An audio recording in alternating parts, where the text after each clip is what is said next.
It's bigger than talk. It's legacy. Pressure play. Yeah.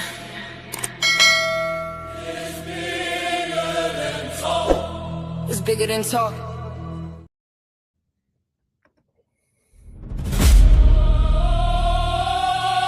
Yeah.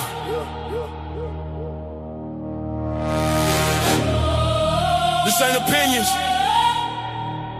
This is law. This ain't opinions. This is law. But 1-1-2-1. Pressure plays. From the bayou to the turf. Souls and blood. One voice. Pressure plays. From the bayou to the turf, we don't play. No. Souls and blood. Yeah, we call it straight. Every play solid. We don't never break. Lock. Pressure plays. When it's game time, yeah, we set the tone. From the mud to the lights, now we in the zone.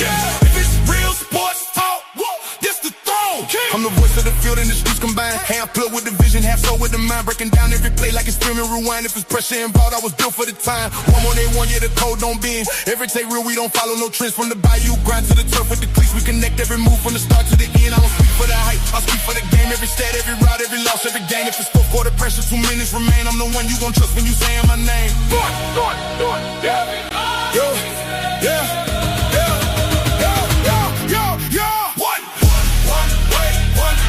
Pressure plays.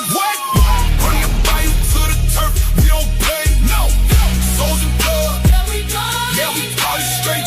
These two franchises will meet in the playoffs. 6 of those played that 8-year span of the night. They want to be the primary matchup on Brunson. That's a long three. That's not really good shot. Brunson on. I'm the plug with the pressure, the soul with the sight. See the game in the legs, I'm ahead of the night. While they talking opinions, I'm calling it right. From the trenches to arenas, I'm built for the fight. 1-1-1, yeah, we stamped in stone. Every breakdown sharp. Grown from the bayou mud to the turf and the lights. It's a different type talk when you hearing this tone. No gimmicks, no caps, just facts. When I speak, got the culture on lock. Every time that I preach, it's a playoff finals, a regular week. You ain't tapped in with us, you ain't tapped in for real. Not two voices, one standard. Not two sides, one truth. In one booth. In one booth.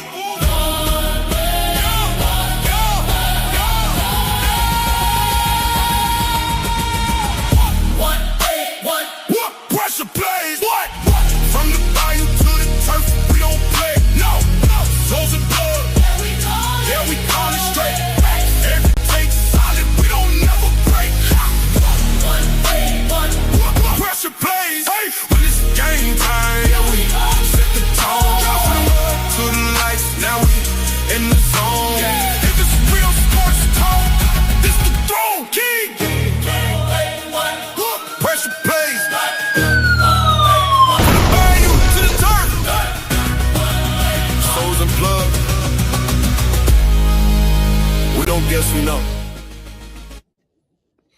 What's good, y'all? Y'all are tuned in to the Sunday Best Sports Show 1181. Pressure plays from the bayou to the turf. Best sports show on earth. That's spelled with an ERF. And you guys, you have the one and only, man, the dream team, man. The dream team, man, from the good old DF Dub. You know what I mean? Y'all make sure y'all put where y'all from, too. And we got to start seeing where everybody from in the chat, too.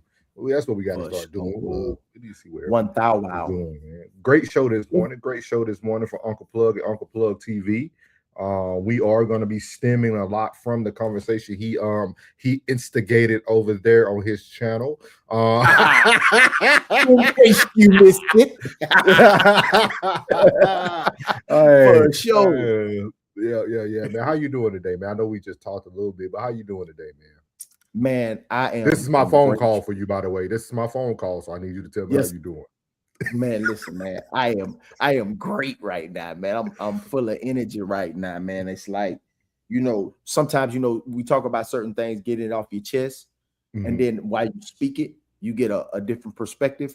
And then like that's all it was for this morning. They're ready to slide off into this 1181 and get to the biz naive. You feel me? I love it, man. I'm feeling great. How about yourself, bro? Man, I'm doing good, man. How you doing, man? I know your week was you had celebrations, but in different forms of celebration, man. So I do want to start doing something here on 1181, man. We need to start talking more about men's mental health as well. I know y'all plug does not invest in mental health in that manner, but we are checking on it. He almost does it in his own way. He invests in he'll rather have a conversation than go have a conversation with some random person. So but how was your week, man? How was your week, man? I know mom celebration, man, was this week.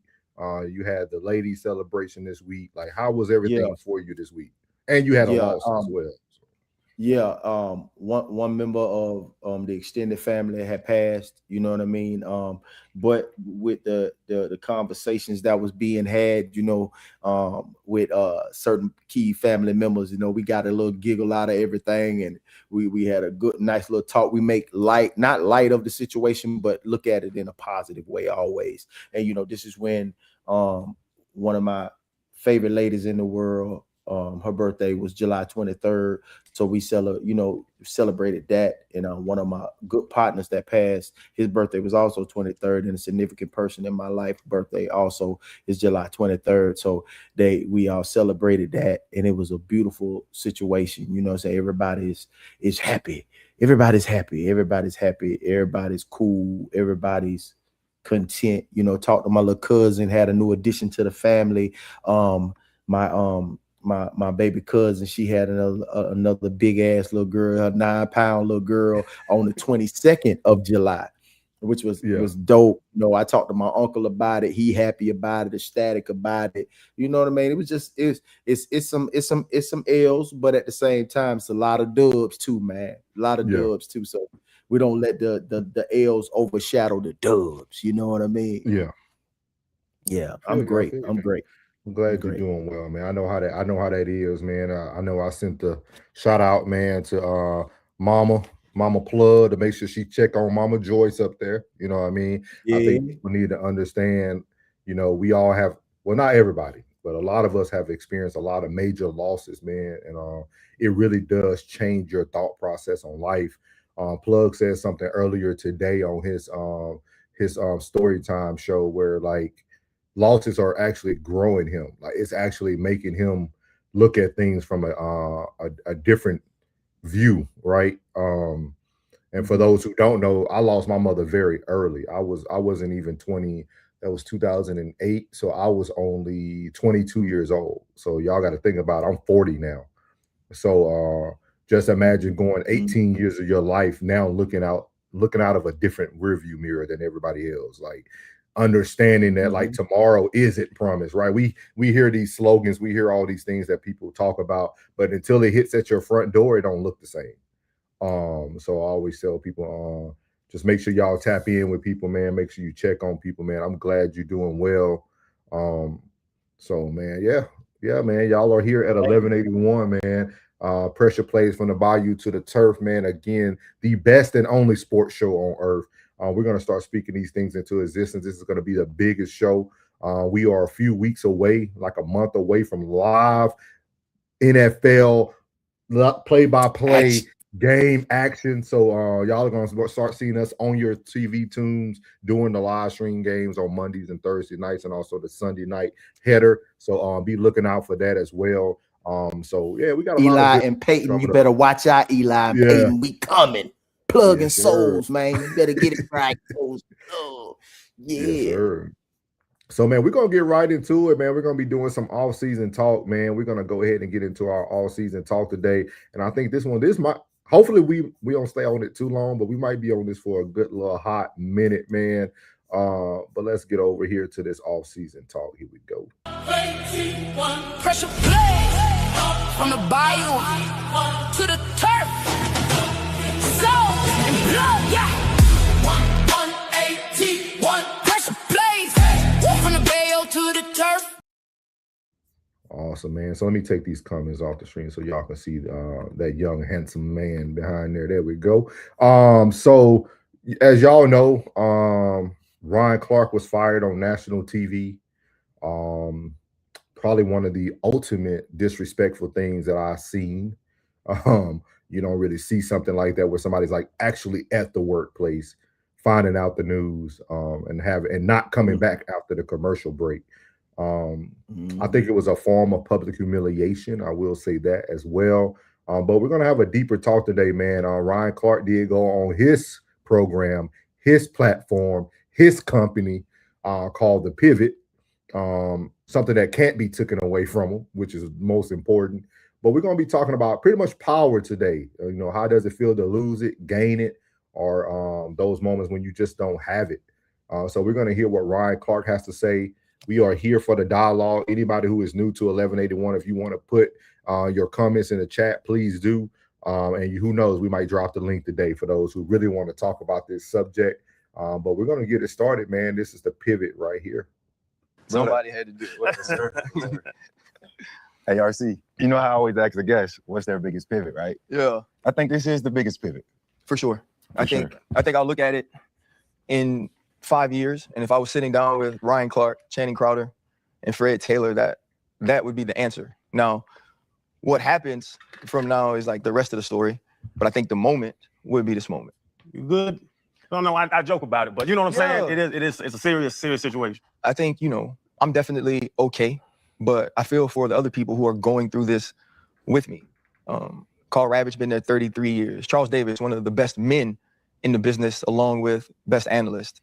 Bart Scott, Cam Newton, Tom Pelissero, and like countless other behind the scenes people. And you think, what I learned about ESPN is so many people who work there grew up close to ESPN. So they grew up with a dream of being there and being able to work behind the scenes and create these stories and tell this story. And now their job is gone, right? What I'm dealing with is, in truth, a first world problem. But there are some people who are truly counting on what ESPN was going to do for them to feed their family. And, so my thoughts and my prayers are with them as well. I think the big question is, did you see it coming? Could you take us inside that moment?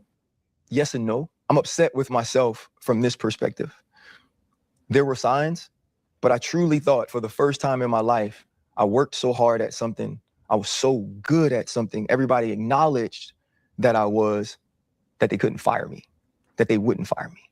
That a company who's going to have the Super Bowl this year, who truly wants to put their best foot forward to the entire world and have the best people talking about football, wouldn't fire, in my opinion, this is my opinion, and it seems to be the opinion of many others, the best football analyst in the world.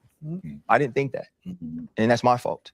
This offseason, our piece on Monday Night Football with Greg Brooks won an award, a diversity award, and our showrunner and our director and our producer were so excited, and it was like, PR is going to post it, and it never happened. And eventually I just posted it myself, and then PR reached out like, oh, I'm so sorry that we missed it, but the Emmys are coming up and we'll post it afterwards. And I just remember sending a text to one of the people I work with, and I said, they're not going to post that. They don't care. A company that posts about, cool things like spelling bees and post about the family feuds and all of these things didn't care about an actual segment on our show about a young man like Greg.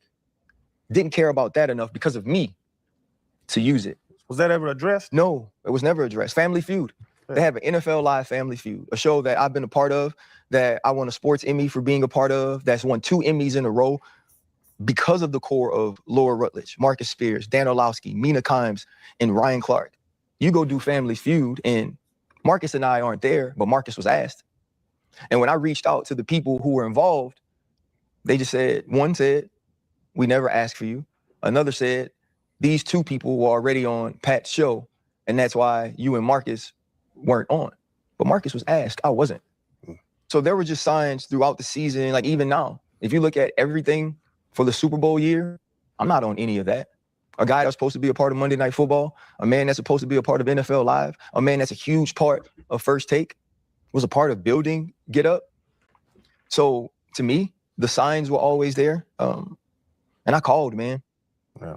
I called executives, I called decision makers, I called bosses. Is my schedule changing? What's it look like? And it was never a definitive answer.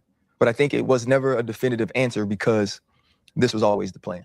Yeah. And you're not a shy dude. Like you said, I know you ain't just sitting in the shadows with your head down. You're going to address situations. But if it's not performance-based, what's it based off of? Well, To address the head down thing, what makes me a little bit sad about myself is I did adjust who I was to try to keep my job. I did have meetings with people and say, okay, what is it that you need from me? Not the analyst. The analyst was damn good, right? If you care about the person that's on TV, what is it you need from me? Because I want to do that. I want to build a relationship. I want to involve you in the things I'm doing. You know, man, like this show. I'm gonna stop it here. I'm watching my guy. we want to have a conversation. I want to have a conversation about this. So you're listening literally to Ryan Clark speak about even changing who he was to stay a part of something that he felt like he wanted to be a part of. So what is your thoughts, Plug? What is your thoughts? My thoughts, my brother. As much as we don't like to be called a sellout, I'm not going to call him a sellout, but he sold because you compromised. And when I say when you compromise, you're compromised. And bro, it when we talk about the difference, you know what I mean? Just like we talk about the difference in the type of content that ESPN wants you to put out that's owned by Disney, that's a juggernaut, huge $1 trillion juggernaut, and your own personal platform, you have a responsibility to bring whatever, but don't think one doesn't affect the other. You don't have, see, another thing, like this is one of the, when I was speaking on this morning, this is one of those situations where, remember a few months ago, we was talking about Stephen A, and he was talking about he had just got his freedom papers. He had just got his ability to be able to speak like that. He was giving a public service announcement. Yeah. Because he wasn't doing what he's doing on Straight Shooter until recent. So he solidified that, and he's put in that time. You think that just because you're great at your job that you can do what he has done? You can't do that. Can I ask you a question? Can I pose you a question though? Yes, please. Because I think I don't want to put the sellout stamp on them just right away. No, I'm not. The reason. And the reason why I appreciate you, Rain, appreciate everybody who's watching today. We really appreciate y'all, man. I think Ryan Clark, and everybody know if you follow anything me, Plug, do, I'm not a fan of Ryan Clark. I feel he apologizes too much. He makes decisions. He makes decisions and he apologizes. I think it's a difference when you are who you are and you don't apologize for it. Just, you know, like even we all go through it, right? People might have their opinions about us personally, but I always tell people this is how I do things. If you don't like it, that's cool. This is me. Like I'm not going to change for you. Like this is me, and I'm never going to apologize for it. And I think those are the moments where Ryan Clark failed himself. Those moments of when he was authentic and he came right onto the pivot and apologized, or he got on Twitter and apologized. At that point, that's when you started to almost sell who you were, right? Because if I believe in something, I don't have to apologize for it. I can continue to explain it to people, but I don't have to apologize for it. And I think that's the biggest thing. And I think Ryan Clark is a perfect example of what I always speak about is Ryan Clark got into a position so that he could create the pivot. We can't miss the most vital part of all of this. There will be no pivot without the ESPN Ryan Clark. There will be no pivot. Like there will be none. Like there will be no thought process of the pivot if Ryan Clark didn't create who he did within that system, because he was in a system.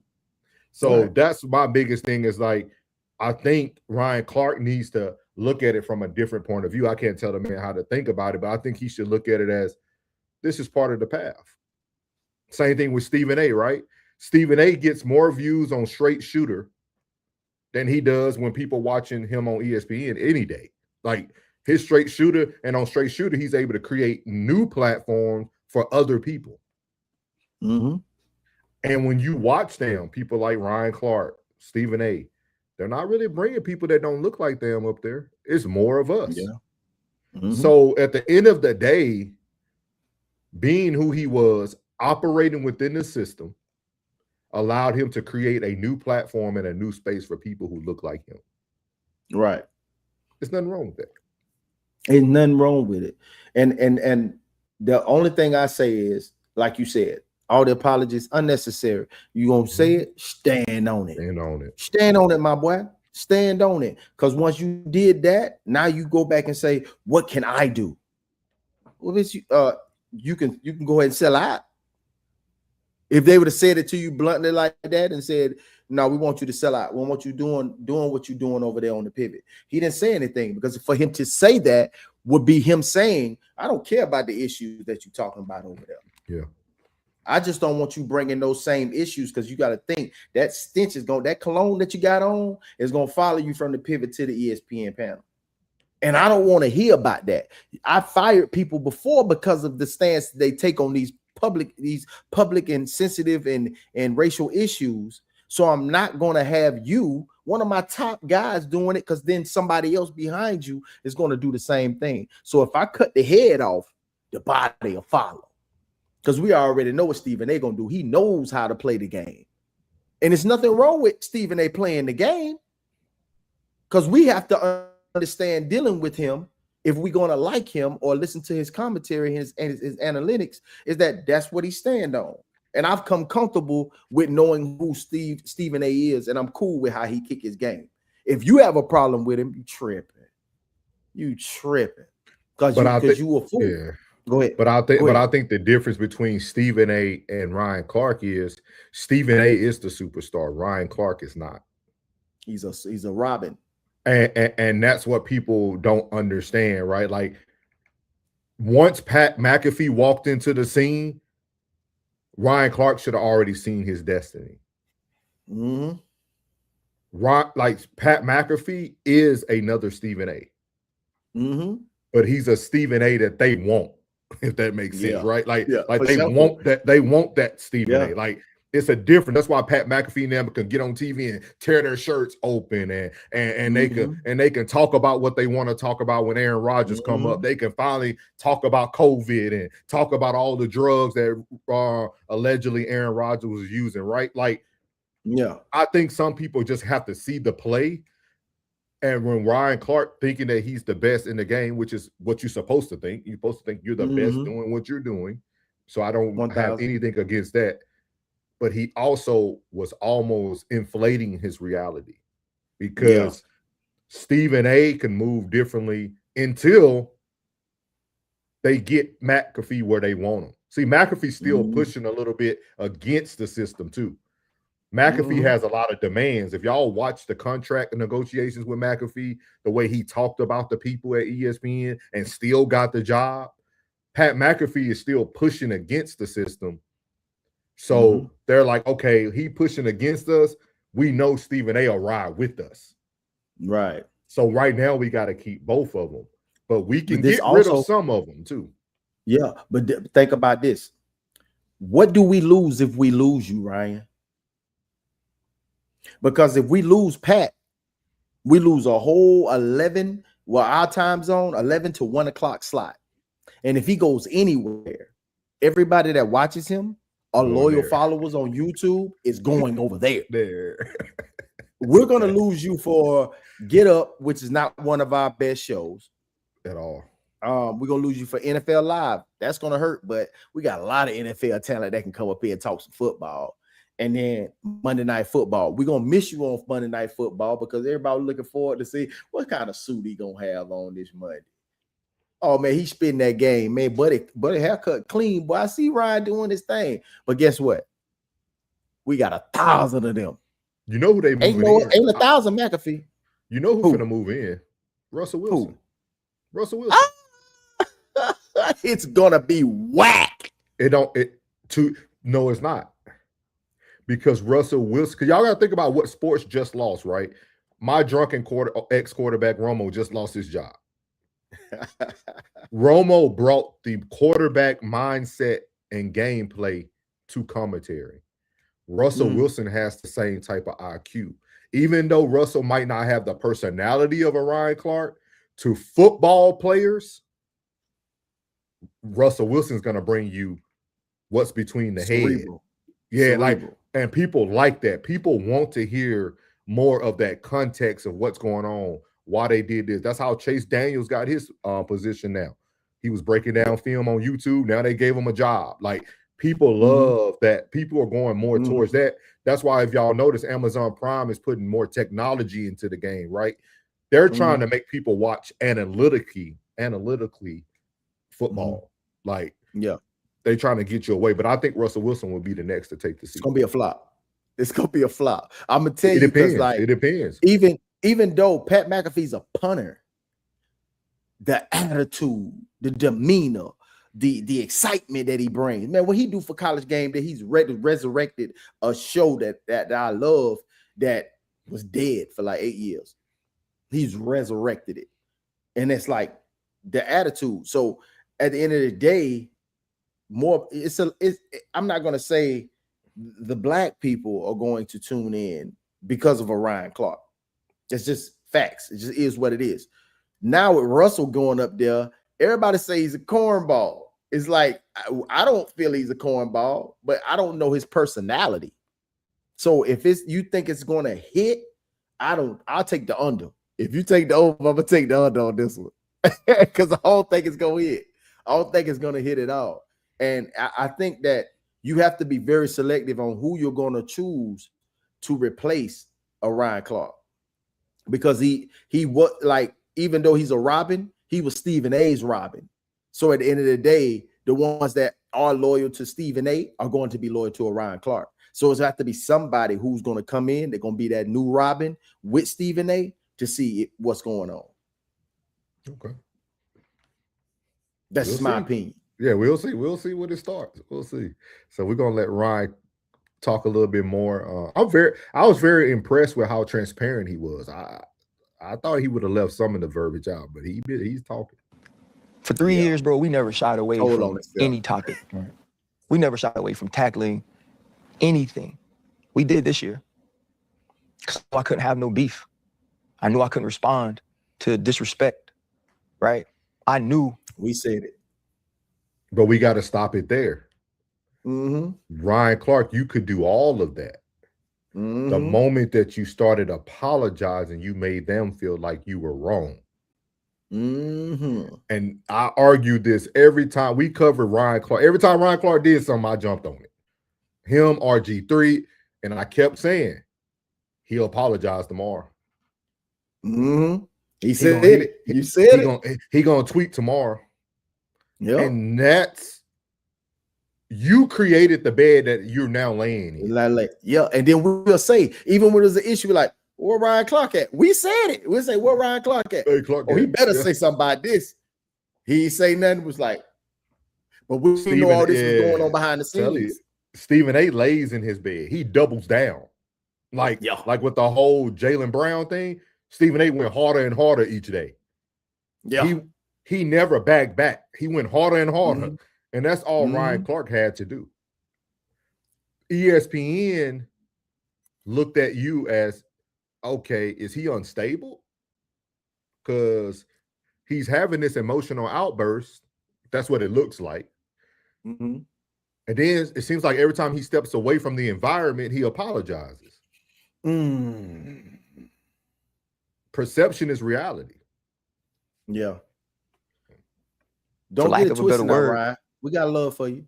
Yeah. I just wanted you to stop apologizing. I couldn't be too black. What makes me sad is, even in trying to adjust to be at least more of what certain people wanted, they still fired me.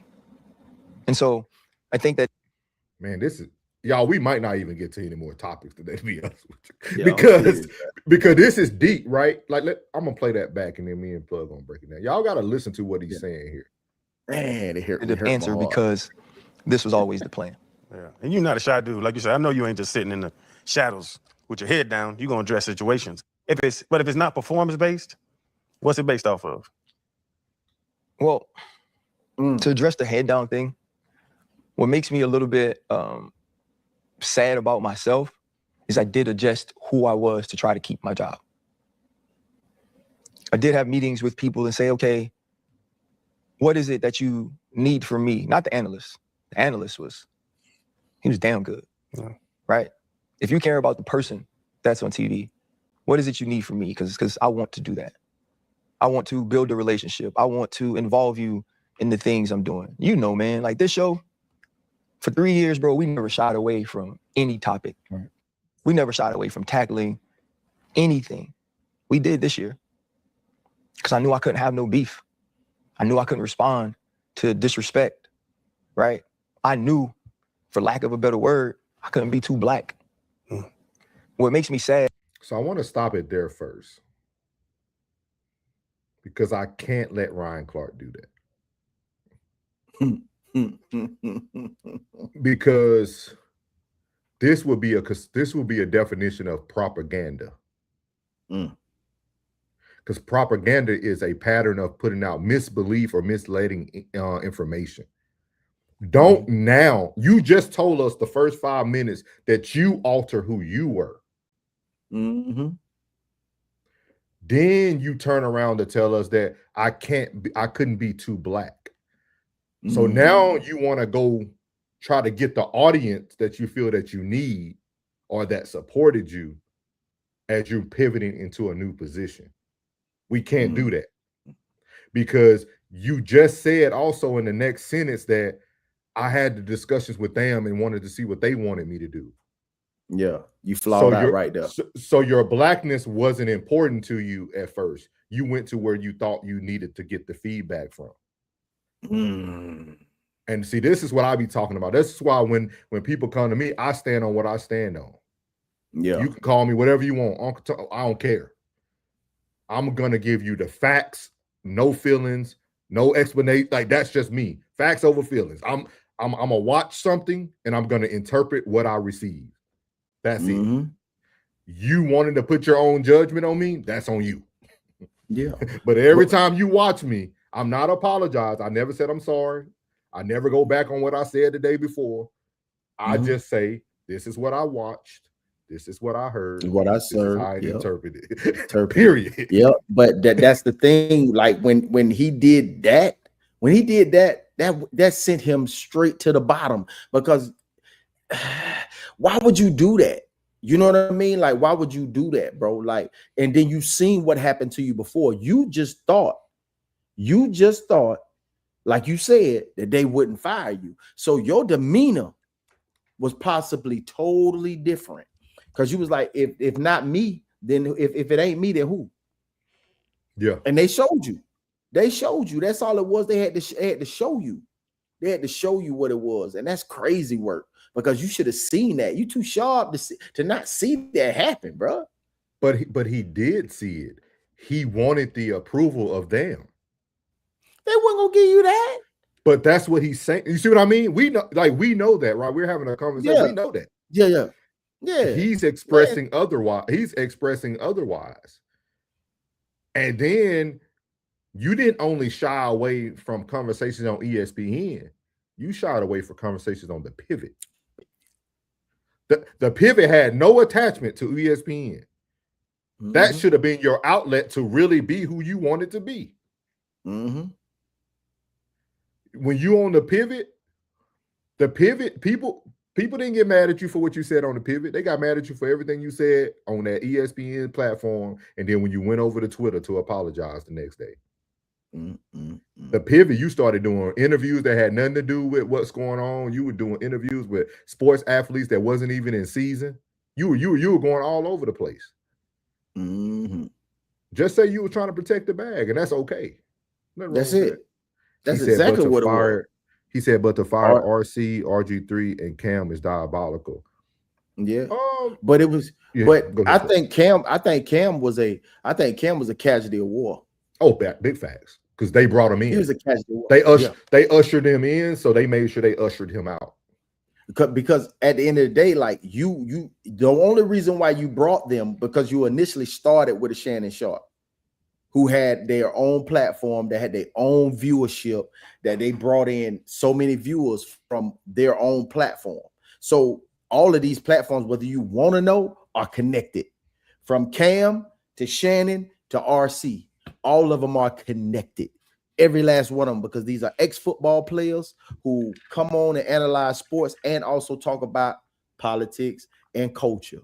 So at the end of the day, you bringing them in, you bring in all types of. That's why we're gonna get to that. We're gonna get to that because Cam catches strays. Cam catches. He did. He caught straight. He caught a straight because you don't want the Pat McAfee effect. You don't want because football season about to start. So that means Cam gonna rev up, Ryan gonna rev up. Hopefully, and they gonna all of them gonna rev up because it's football season and it's nostalgia. Like when you think about football today, that's when it's getting ready to start in the next couple of weeks. You start thinking about the past. You start thinking about everything. Football is one of the greatest sports on this earth. I don't care what FIFA did. I could care less what FIFA did. Football is the sport.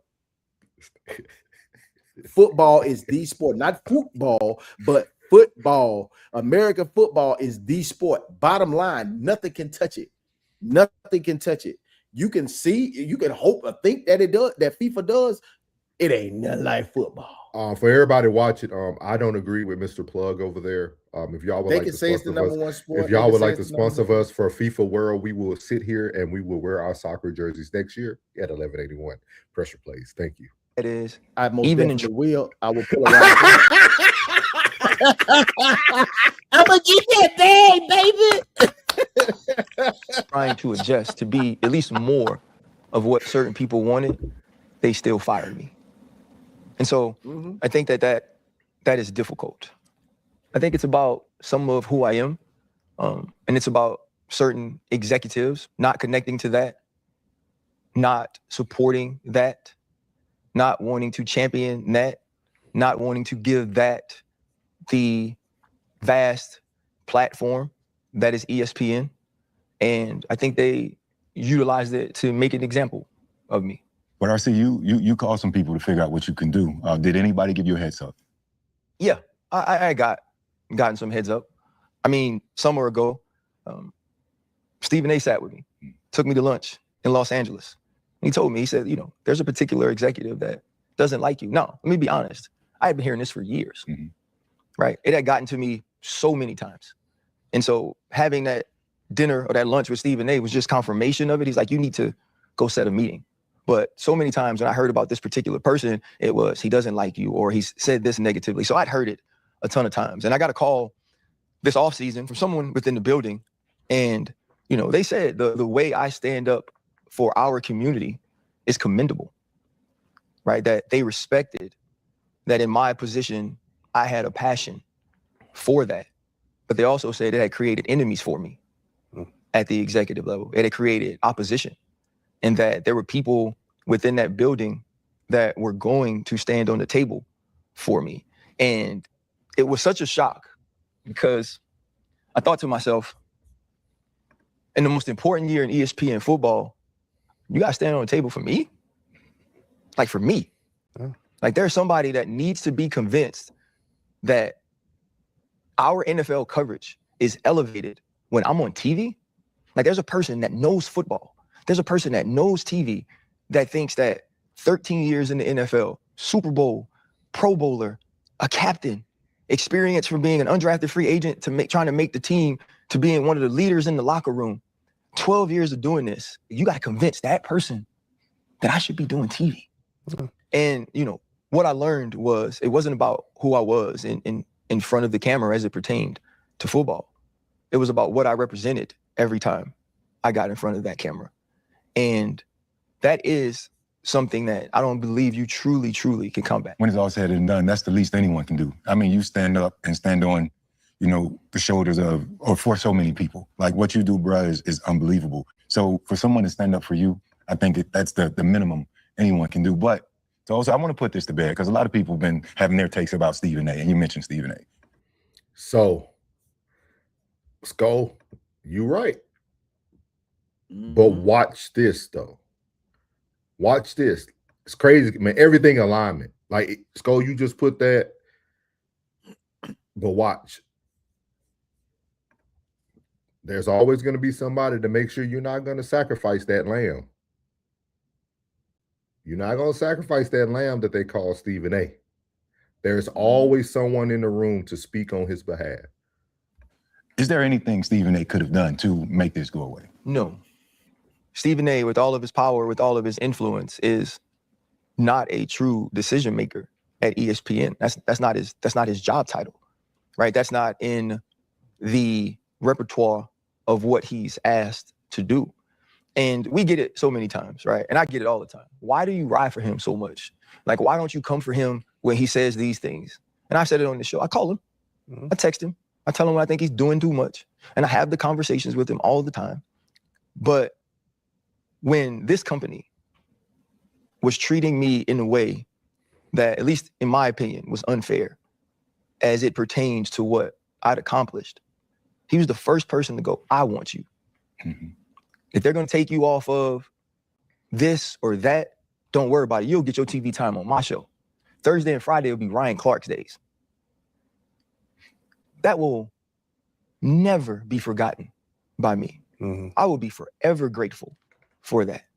That in a space that I was sort of being told, at least being who you are is going to make you lose certain things because you aren't these people that we covet, these people that we're comfortable with, these people that we take pictures with and put our arms around and show the world that we support them. I'll do that for you. And you got to recognize your presence and your power. You got to recognize your presence and your power. If Stephen A is not there on First Take, yeah, the show will go on, but it won't be the same. And you got to recognize your presence and your power. But the one that you think is going to come to your rescue, that is not going to happen. Because, see, when we talk about Pat McAfee, he recognizes his presence and his power. And he knows that if I have something standing strong, I'm already doing millions right now without you. Without you, I am making the same bag simultaneously because I am streaming on YouTube at the same time. I'm here live on ESPN, but recognize your presence and your power. First Take is their entity. That's their entity. You have to create your own. You have your own. Every time that you did a segment, you should have been pivot into ESPN. So you could make it more of a dominant force. Be like, okay, the same viewership that I'm getting here, I'm getting there. Just like you leveraged your ESPN presence into the pivot and made it what it is. You had to think of ways to not just receive a bag, but create a bag from the bag you're already getting. That's what leverage is. We spoke several times on No Middleman about leverage, and you should have leveraged that. You already had the leverage. You should have been used that. Why wasn't there a pivot segment on ESPN during football season with 3 ex-football players? Why weren't y'all anywhere when it was SEC anywhere to where all that SEC goes to the SEC network? No, you should have had that. You guys, LSU and 2 Florida Gators up there. You should have already leveraged that. So you're expecting him to come to the rescue? No, you have to have power and presence. You were receiving a check. You were receiving $2 million a year. You should have been leveraged that into the pivot. Why after 3 years of being on air, you just now go ahead, bro. Go ahead, bro. No, you're right. It was like really like you're right. But I think the bigger conversation that I don't want people to miss is he's now trying to create he's now putting out propaganda though. Because even if you went back to just short of a year ago when he said he had to sit down with Stephen A, right? Right. Stephen A gave him the person who didn't like him, right? He told us in the same conversation that this last season, he went to talk to them about what he needs to do. So at this point, it's no longer about, Are you black enough? Are you no? You told Stephen A. told you the truth, Mm-hmm. and you still went back to the well that you wanted to drink from. Like, we're not gonna do this, y'all. Everybody like to point out, so like, nah, like, you can't do that. We can't do this old pity the fool type of thing. Like, nah, you should have seen this coming. And no, Yeah. you knew, like you said it here. Like, we're breaking down the conversation, and this is what I like to do. I like to break down the conversation. Like, you literally sat here, and you told us in multiple instances that you chose to go and find out what they wanted from you. Mm-hmm. So at the moment where you should have pivoted, no pun intended, you chose to stay. That moment that you got that information from Stephen A., you should have been the one that said, hey, guys, ESPN, I appreciate you guys. It seems like we're not on the same page. I can't continue every day coming on this TV stream being tampered down who I am. I have to apologize every time after I say something that I truly mean. I think it's time for me to fully invest in the pivot, and I'm going to take my show there. And I would have even been even super petty and doubled down and made sure that the pivot is going live every time y'all going live. Ooh. And we would have power in your presence. Yeah. And that's and that's what he didn't do. But now we're gonna let him sit here and have this conversation and act like his color is what he was fighting for. We can't do that now. It wasn't that. It wasn't the color. It wasn't the color. You have a responsibility to your employers. I don't want to air quote that, your employers, to keep your nose clean at all times. And you've seen people die on the stake before you, but you thought that you was untouchable. They just reached out and touched you, my boy. They just reached out and touched you. And when they touched you, they pushed your ass smooth out the door on live TV. That's crazy work, bro. I'm like, power and presence, man. It's a lot. It's a lot that's wrong with this because you kind of laid down. You laid down. You failed yourself. I know how you feeling right now. That's where the tears came from. Like, but he didn't lay down, plug. He didn't lay down. He played he didn't lay down. That's laying down. No, I'm saying when I say he didn't lay down, he just lied. He didn't lay down, he lied. And this is why I talk about he lied. Yeah, like this is what I talk about. Like I looked up the definition of propaganda today because everybody continues to try to use the word of like, oh man, you believe in the propaganda, but like, do y'all really know what propaganda means? Do y'all know what it originates from? Propaganda had to do with the with religion, with the Catholic Church. But also, this is the definition of propaganda from the the Merriam-Webster dictionary. It's ideas, facts, or allegations spread deliberately to further one's cause or to damage an opposing cause. Ryan Clark had all the facts. He's now deliberately spreading his own rhetoric of how he feels about something now to create propaganda. What you should be telling everybody is, hey, I failed us, dog. I lost who I was in the midst of making money, in the midst of building a new platform, in the midst of being a great father while my son had to go represent Arizona State and play for Notre Dame. Like I'm looking at Ryan Clark from a whole person's standpoint, right? He wasn't just moving on his behalf, right? Everything he did every day he had to think about his family, his wife, children, his business, and he was moving in that way.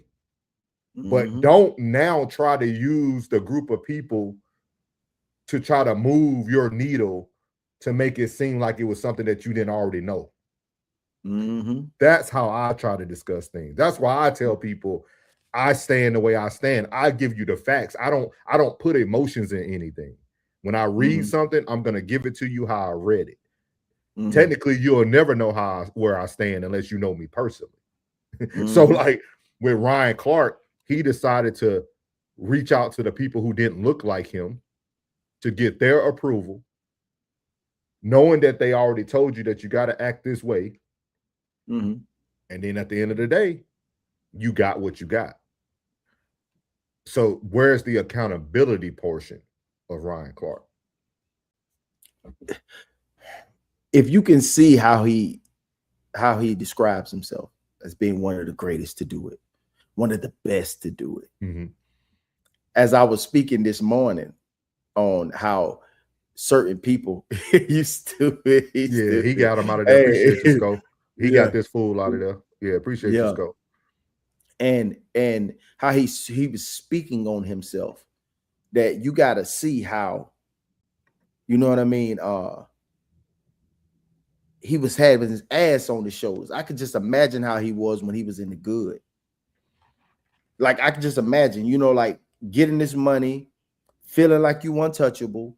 You probably was on set, probably the best person. Offset, probably an asshole.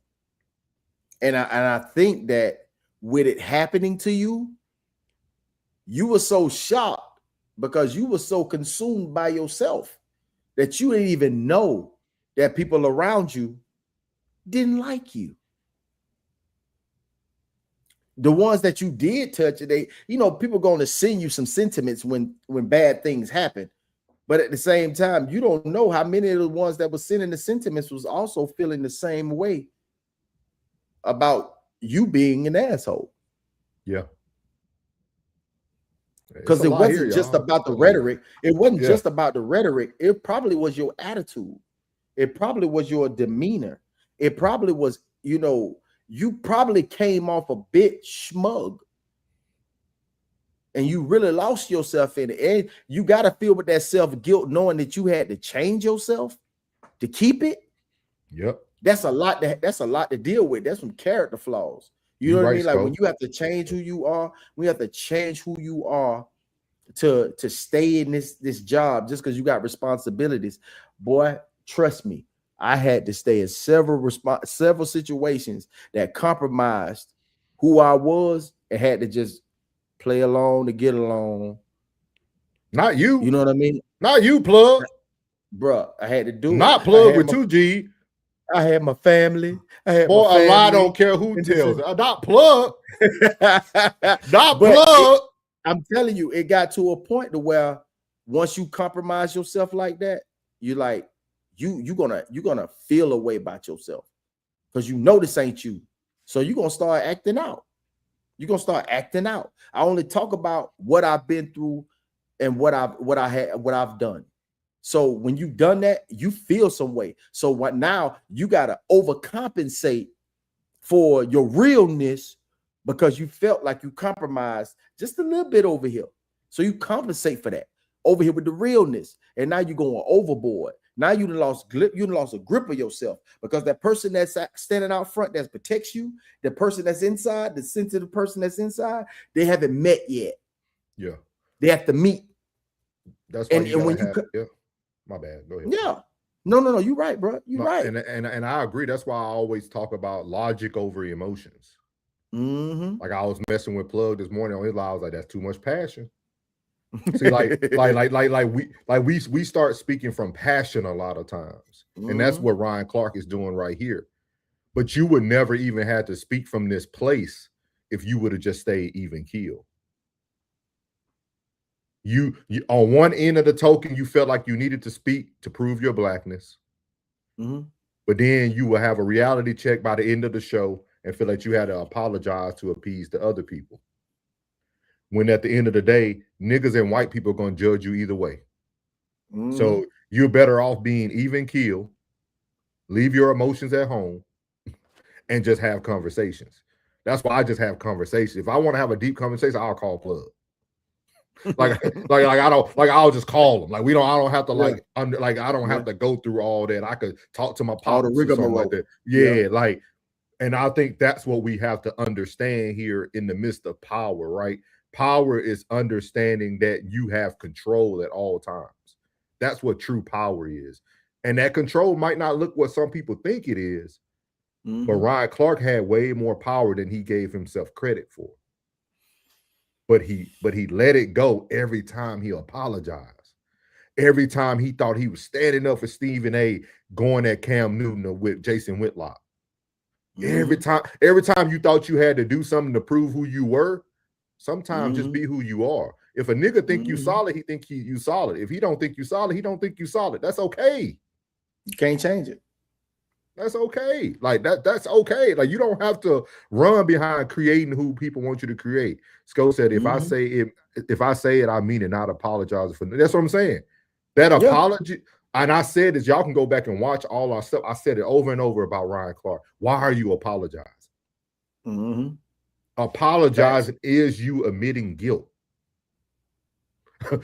Once you apologize, like I'm gonna say this very clearly for all those in the back of the room, you can explain yourself every day, but you shouldn't apologize every day.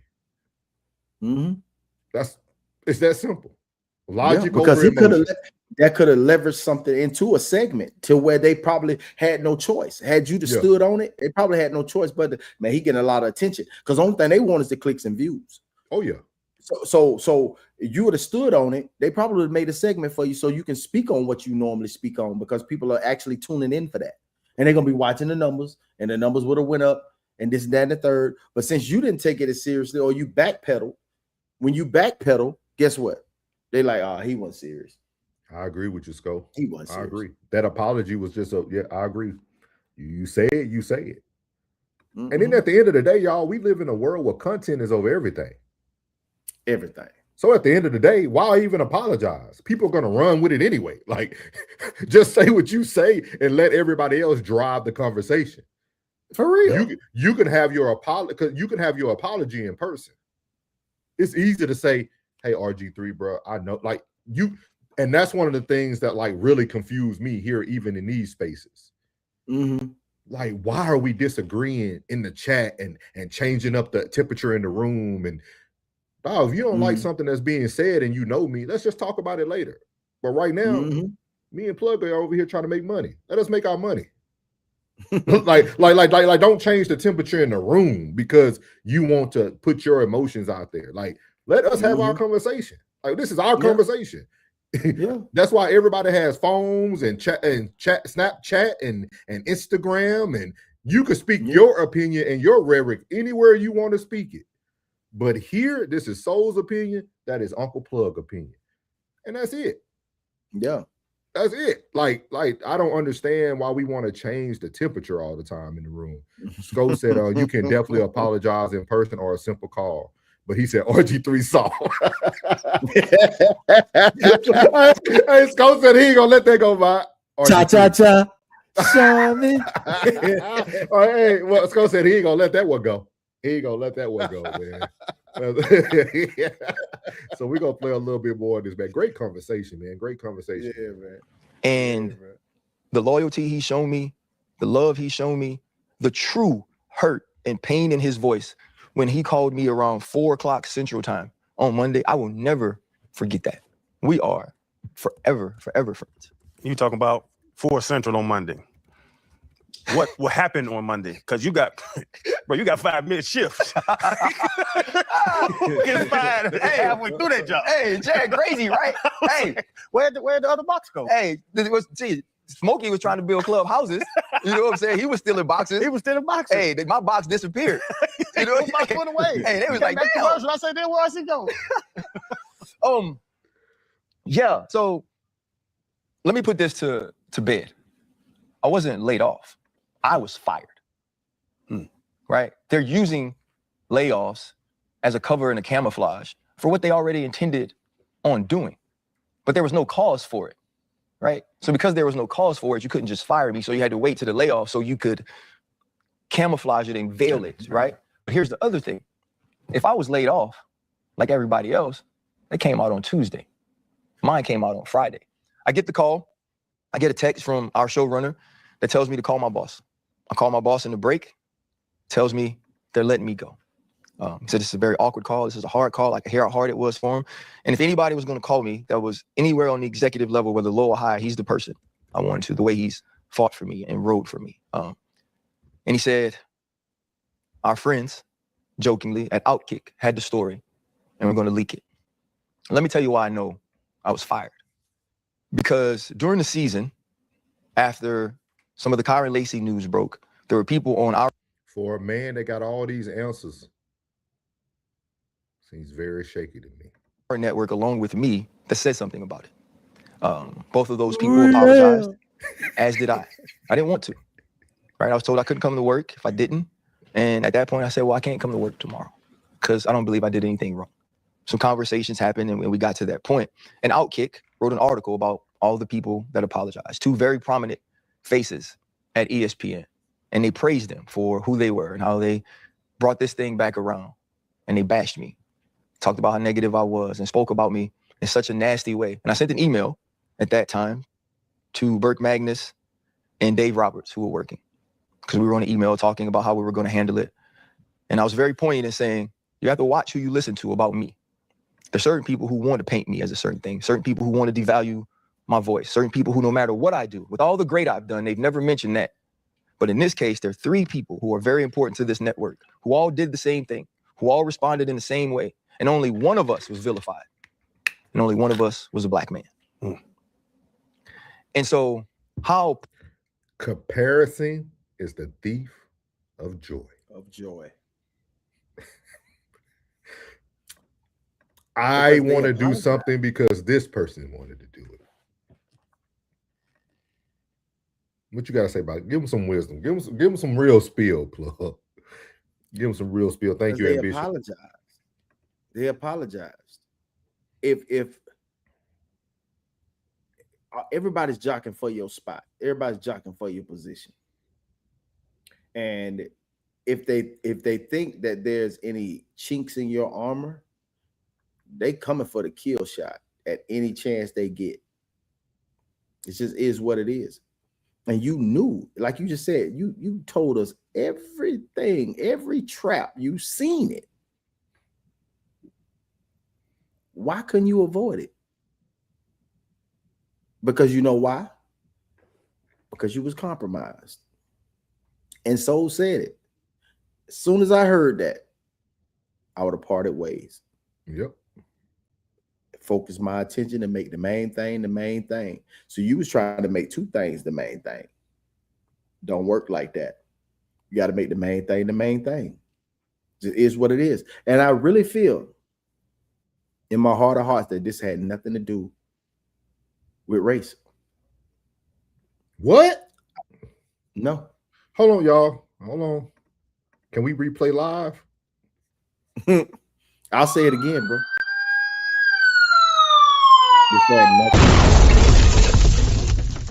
Somebody arrest Plug. Somebody arrest him. Take away his second G.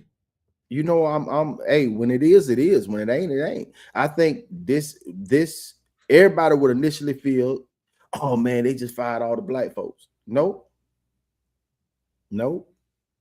I feel as if at that network, you have a game plan to follow.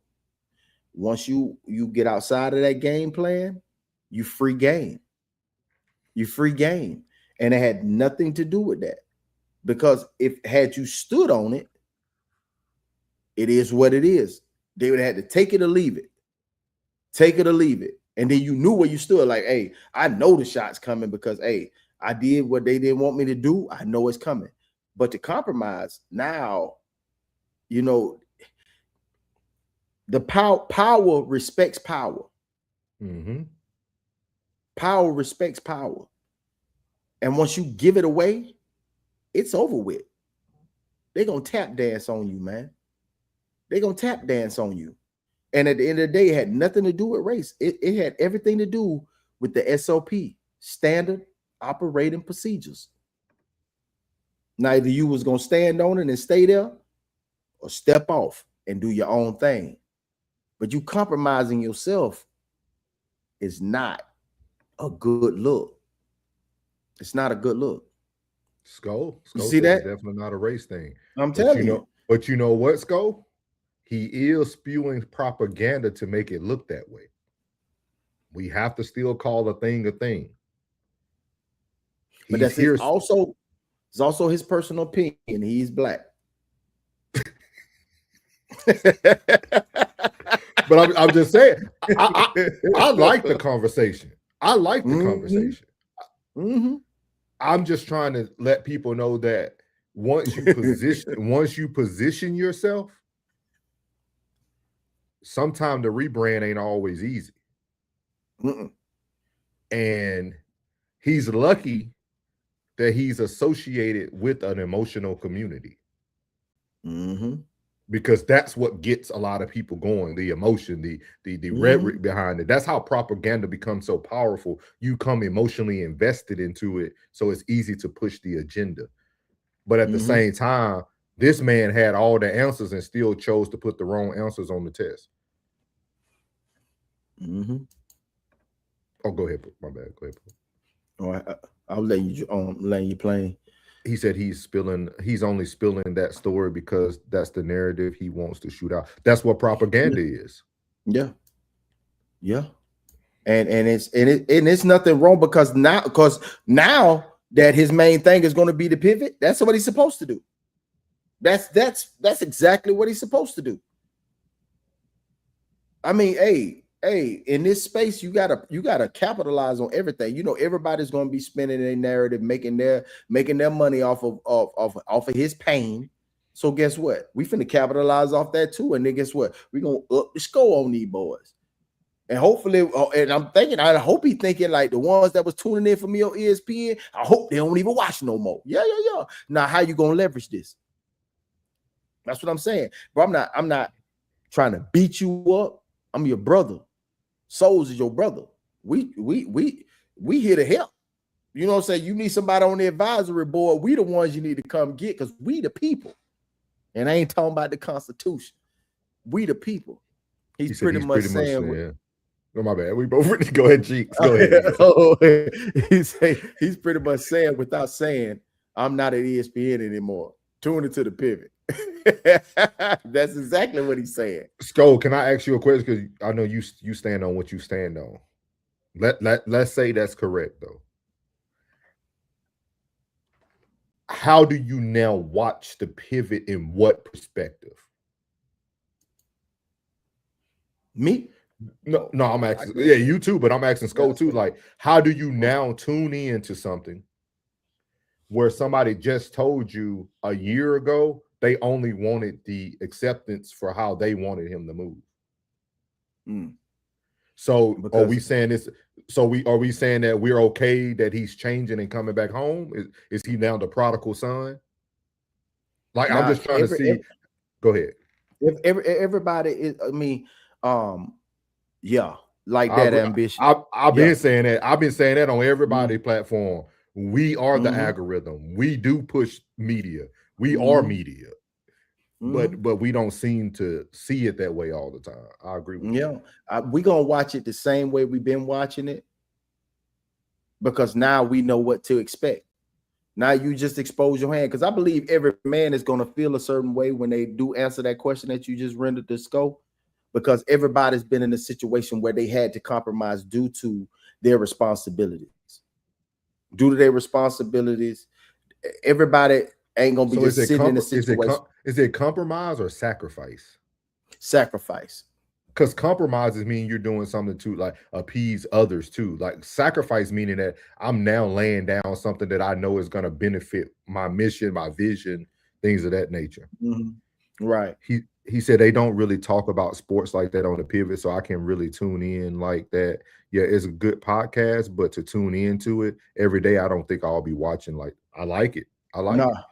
I don't watch it like that's where I'm at. Yeah. I was going to say one more 4th and 1 than the pivot. I ain't gonna even. Well, we always having fun. Figuring facts by the tons to the rising of the sun. Hey, Cam, we shout out to Cam. Shout out to Cam, man. She said, "Yep." Come on in. Yeah. Come on in. Come on We in. on 10. Yeah. Yeah. She said, So "Yep." every Sacrifice. Yeah. every man has made that sacrifice. So they're gonna feel like they were compromised, but they were making a sacrifice. That's how I can say it. Like, yeah, they may feel as if they had compromised, but they also was making a sacrifice for the greater good of whoever they're protecting and providing for. And you know what I mean? So it is what it is. So every man has done that. You know what I'm saying? So we can't blame him because most have been in that position to make that sacrifice, you know, but having that power ain't all about just the money. It ain't just about the money. Your presence is everything, and you need to recognize that and stop. Y'all stop it. Once you do something, man. Once you buy something, man, buy a share or something, man. So you and flip your mind and understanding that, you know what I mean. Like, hey, man, I'm a owner in this. Once you buy a share, you got to feel like you're a part owner in this. You know what I mean? You got to recognize your presence, man. Recognize your presence and your power, man. Because this right here, he lost. I bet you these next few episodes of Pivot probably gonna be raw. Because now he ain't got. I think it's like what Sko said though. Ryan Clark he has to find a way to now separate the pivot and create like a pivot sports where like we get your day-to-day commentary about what you said you were the greatest in. We now need to see you kind of like Cam does it every day on 4th and 1, right? Cam is able to be an analyst of sports and talk about what's going on in the world. And the pivot is more of an interview. Let's sit down and have a dialogue, grown man lounge type thing.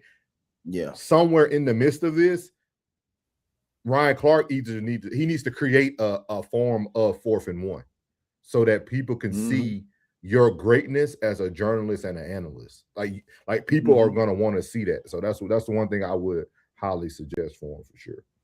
Don't play with it. Stay with it. Poignant. At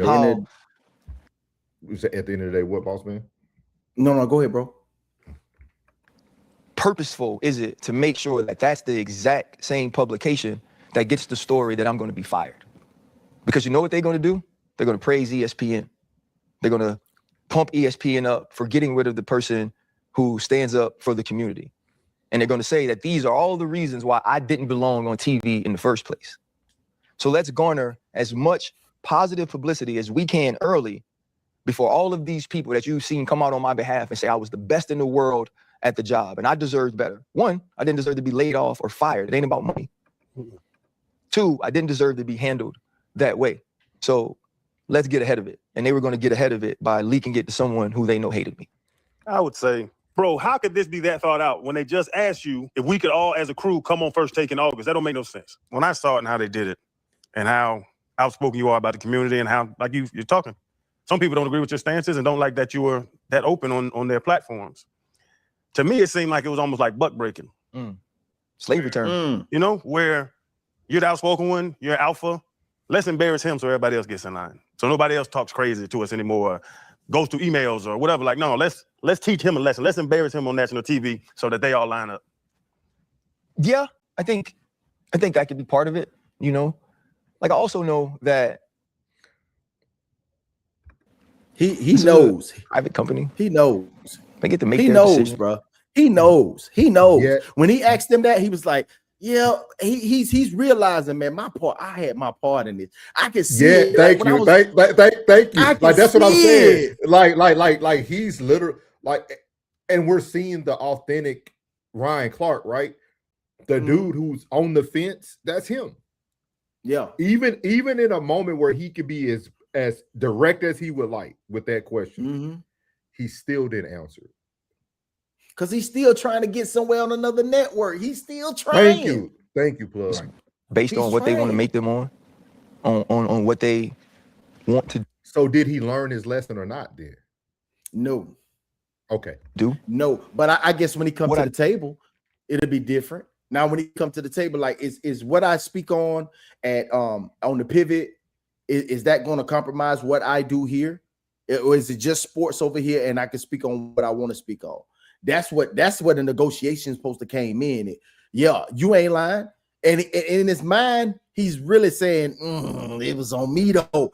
I can see it. I can see it in his body language. I can see it in his facial. He know it's on him. And we know, bro. And we understand. We totally understand. But next time, if you do step into one of these rooms with these executives, guess what? Hey, put everything on the table. Hey, man, I speak like this over here. And I don't want to get that up. So is this going to come with this? Because now what they might do, just to keep your mouth shut, that 2 turns into 4. Now what you going to do? Now what you going to do when that 2 turn into 4? Or that 4, or say that 2 turn into 12? What if CBS actually has more money, or NBC has more money to give you? Because they don't have a Pat McAfee or Stephen A over here where they're giving out big bucks to. And they say, oh, we had no problem giving you 10. Now what you gonna do? Think about it. Think about it. When he gets to another network, when he gets to another network, he has to let them know everything up front and let them see the real Ryan. Yeah.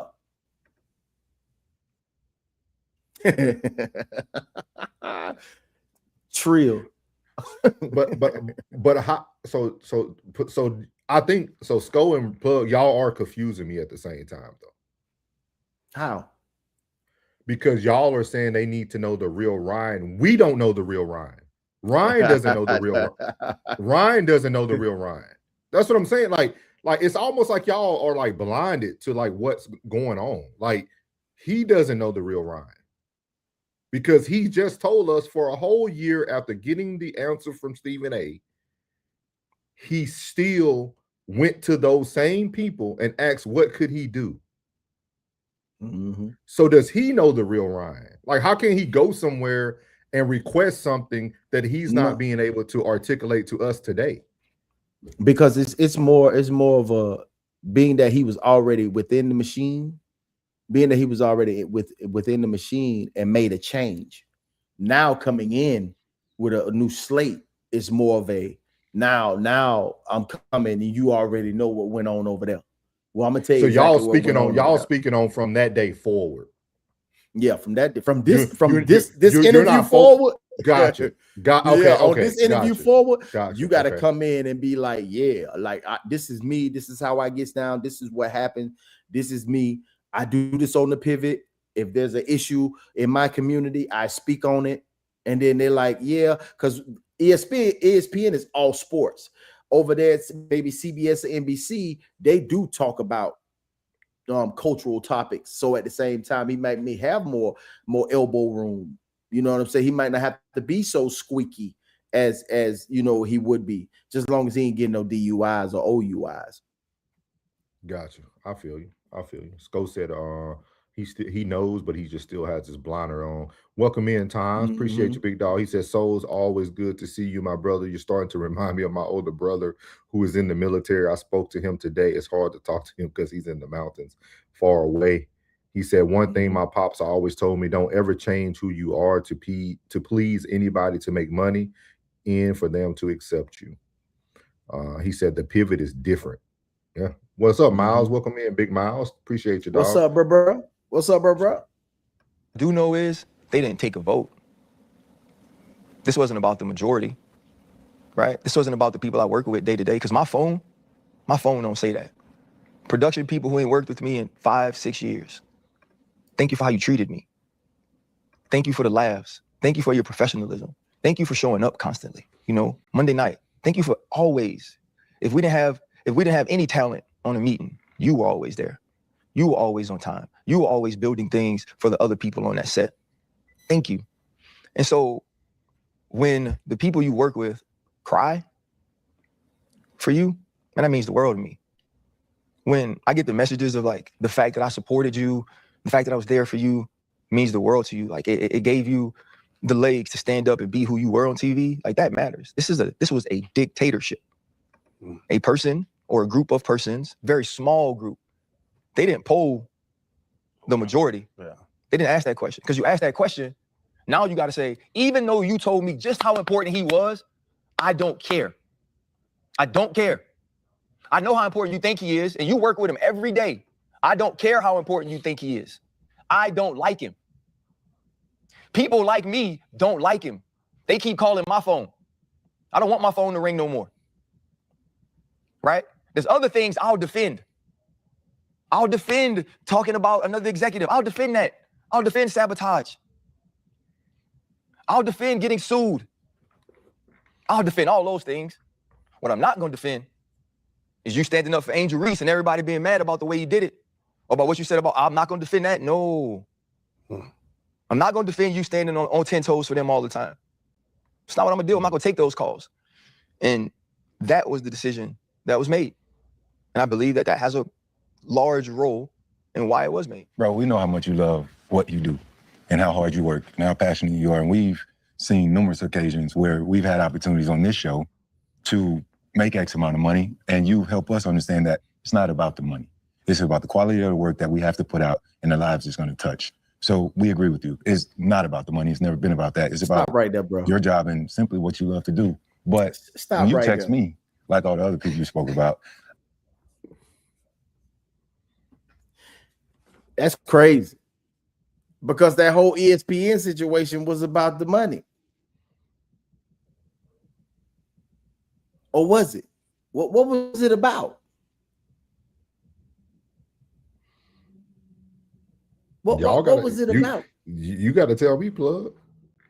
Y'all the ones giving him the benefit of the doubt. No, like real talk. Like I'm really asking, like, okay, so if you just said that Freddie T, that you said that he said that it wasn't all about the money, then what was it about? But at ESPN. This is what makes life difficult, right? Like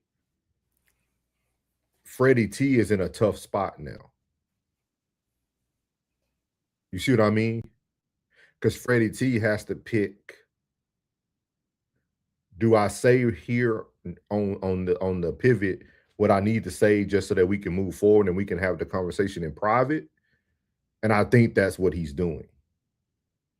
I think he's trying to highlight, which is nothing wrong with that. I think he's trying to highlight the positive things of Ryan Clark. But I think in privacy, in secrecy, they're having the real conversation. Because this is the first show we ever heard Shannon Crowder speak up like that. Like like we never have heard him speak on. You can't show me a show where he talks about any race or anything like that. Like that's not how he got, people talked about him when he had Terrence Crawford up there talking about he'll take the money over his integrity and all that, and that went viral and all that. So like, I think this is a conversation they're having here to protect Ryan Clark, and I think they're having the deep conversation separately. And I think it's going to be one of those things where, hey, bro, next time we probably shouldn't turn down this bag. Yeah. If it's going to turn out like this anyway, yeah, we need to do X, Y, and Z next time. That's my opinion. Yeah. But I don't know what your take is. Yeah. I'm feeling the same way, because when him saying that, I'm like, then what was it about? Because obviously you was making that compromise for the bag. So if it wasn't about the bag, then what was it about? It wasn't about the bag because your bag over there was good, so you didn't want to compromise that bag with the bag you're getting. That's crazy, man. Time say souls, Uncle Plug. I listen real good, and my pops always told me to listen. They said, did nobody give you heads up? He said Stephen A. Smith knew he was going to get fired. I think he didn't know that he was going. I'm talking about like, yeah, it was that part where he said, well, Stephen A. called him, and to hear the tone of his voice. Yes. So he did know prior to that. He just didn't know when it was going to happen. Yeah. So he still was showing up even though he knew it was happening. Ted says owning your own platform is way more important to sign the big networks unless you don't think because and get exposure. So I'm confused. If you was in the position sold, or Uncle Plug, and y'all told me, hey, time, they're gonna fire you. You think I would have did that NFL live show? Yeah. Oh, what he's saying is, okay, if we told him that he was about to get fired, he would have never done that NFL live show. It was still about the bag. I'm still gonna get paid for this segment. I'm finna go. It's about the bag.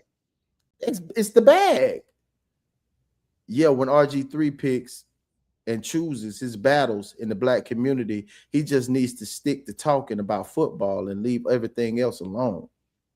Now, here you go. I agree with that, Souls.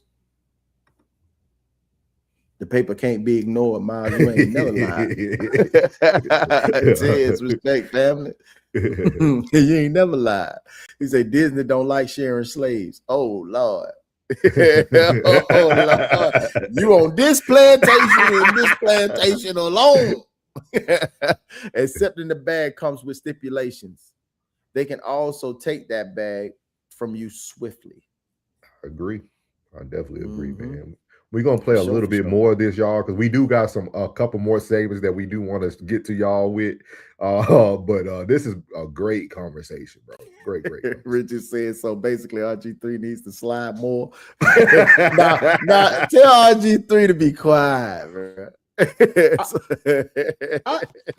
Nah, man. I think we should allow people to speak however they want to speak, and if you don't like it, don't tune in. I think we're starting to get to a point where we feel like we are judge and jury. Just don't tune in. You don't have to watch. You don't have to hear anything that you disagree with. We all have the same 24 hours. You can click buy if you want. Like you don't have to tune in. You know what I mean? And I think that's the biggest thing. So I said, man, this man lying. April Fool's, it ain't April. I didn't believe him, but I didn't want to respond that way because it caught me off guard. And I was like, ain't no fucking way these people are that stupid to do one of their best, put people like that. And I ain't saying that because we rock, but I just know what it is. But even then, I started searching the internet and trying to figure out, like many people might be, like, what happened? Like, what's going on? Like, is this a Netflix doc situation? Like, what's really going on? And we've been hearing reports about, the disagreement with Peter. Right? Yeah. They're trying to pit you and Pat against each other. And so many other things people are trying to stir up and figure out what's going on. Like Chan said, like they're looking or waiting for a scandal, right? Yeah. But it's simpler than that. Oh yeah, it's no scandal. Let me be very clear. I love Pat McAfee.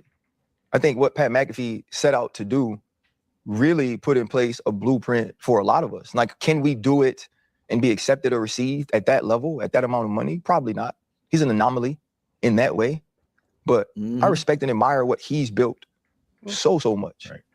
Peter Schrager, like me and Peter don't have an issue, right? I would think if you ask him right now, obviously after what went on with us, there's been nobody that's nicer to him. And I do want to address that as well. Going into last season, that was when I met with the executive and said, hey, look, I can only see one reason why you'll have a problem with me because it's not my work. And I get my schedule. I'm supposed to work Thursday, Friday on Get Up and First Take. I fly in on Wednesday night. That's what my schedule says. So I fly in on Wednesday night. I never get an email. I never get a text message. Normally you get that about the production meeting. I don't get that. So I wake up in the morning and I was like, well, I'm not working. I'm texting. Hey, am I off of it? And I cut the TV on and Taylor and Will are on, which I'm happy for them. Them boys worked hard to get that opportunity, right? Go do your thing. But I was upset because, wait, you can't call me and tell me that the schedule's changed? I don't deserve the respect of believing that this is my schedule. And along with some other people, we built Get Up. That junk was dying. Your original idea didn't work. So it was Dan and it was Marcus and it was Culture Wednesday with me and Dominique. That's why that show lasted to be what it is that you turned it into now. And the people who I built that with, y'all just couldn't call me. And just tell me, RC, we made another decision. And I asked, man, and another thing I'm mad at myself, I begged and begged to be back on that show because it meant so much to me that we built it and to be on it. And he just kept telling me, people aren't doing both shows. Dan's doing both shows all the time. Yeah, Hey, Mike, Damian Woody's doing both shows Mike, that's all a the time. great take. That's a great take, Mike. Look, if you want to talk about anything you want, then do it on your own shit. ESPN do not hire this dude as a football analysis for NFL Live to talk about politics and culture. That's real shit. That's real spill. I cannot dispute that. That's real talk. ESPN is strictly about sports. It's strictly about sports. And if anybody gets that confused, then that's something you got to deal with in your chest. You know what I'm saying? Because that's exactly, I cannot dispute you on that.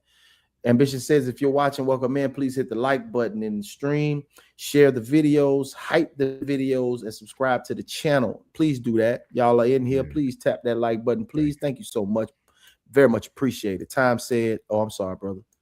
No, you good. Say Time said, I believe that it had a little bit to do with the guy Peter coming from the NFL Network, who they want to put in a position, and Ryan Clark went in on him. To give you my take on that, Time, I really believe that being the merging of NFL Network, that's a fucking, as crazy as it is, whoever works over that NFL Network is trash.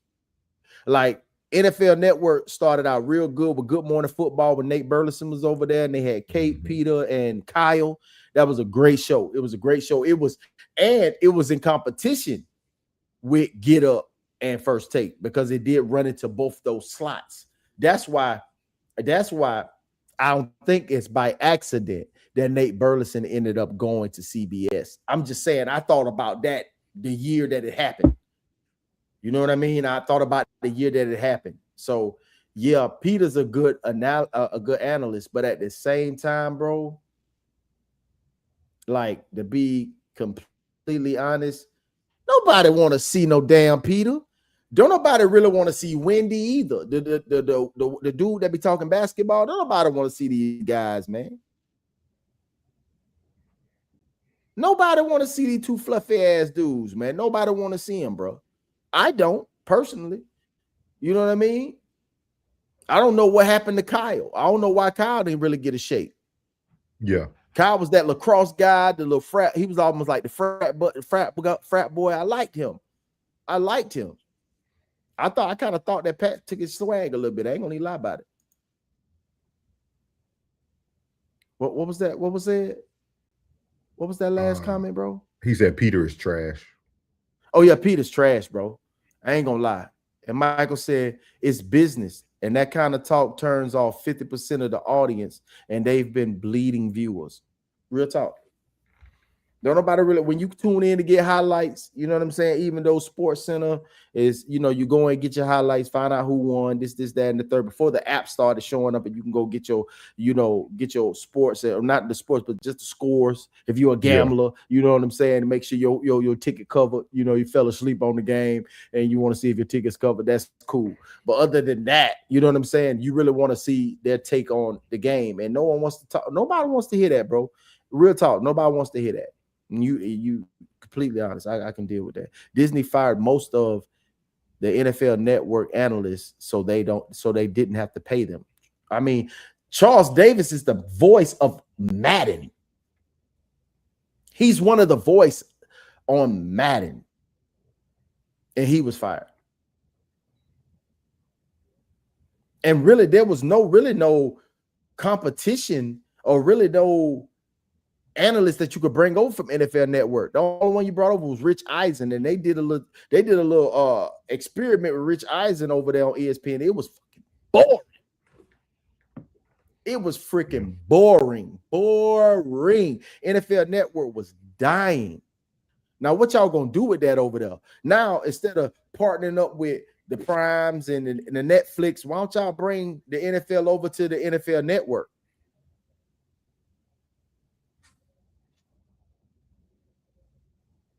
Yep, that's exactly what ESPN, he put the quotes on sports, entertainment, and sports network programming.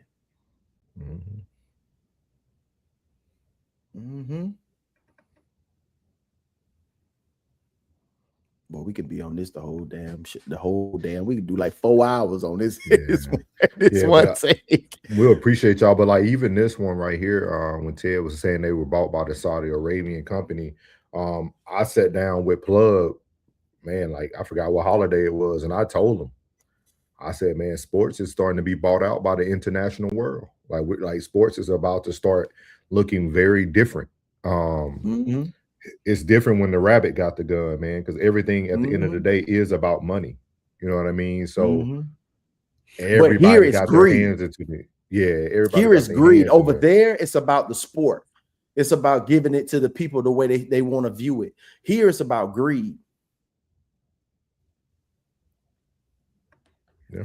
So, yeah, man. So that's Ryan Clark, man. We'll probably touch this again, man. No middleman. Yeah, we might, or me and Plug might bring y'all something special, man, because it's a lot here, man. It's a great conversation. I think it's a great conversation.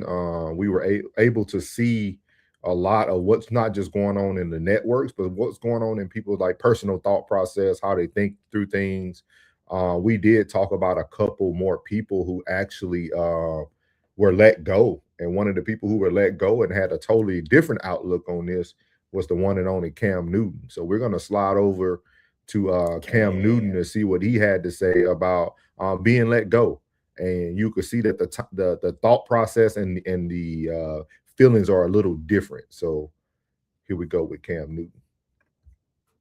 Oh, the moment that we've all been waiting for, brother. Fourth down, Newton's ball, Peggy!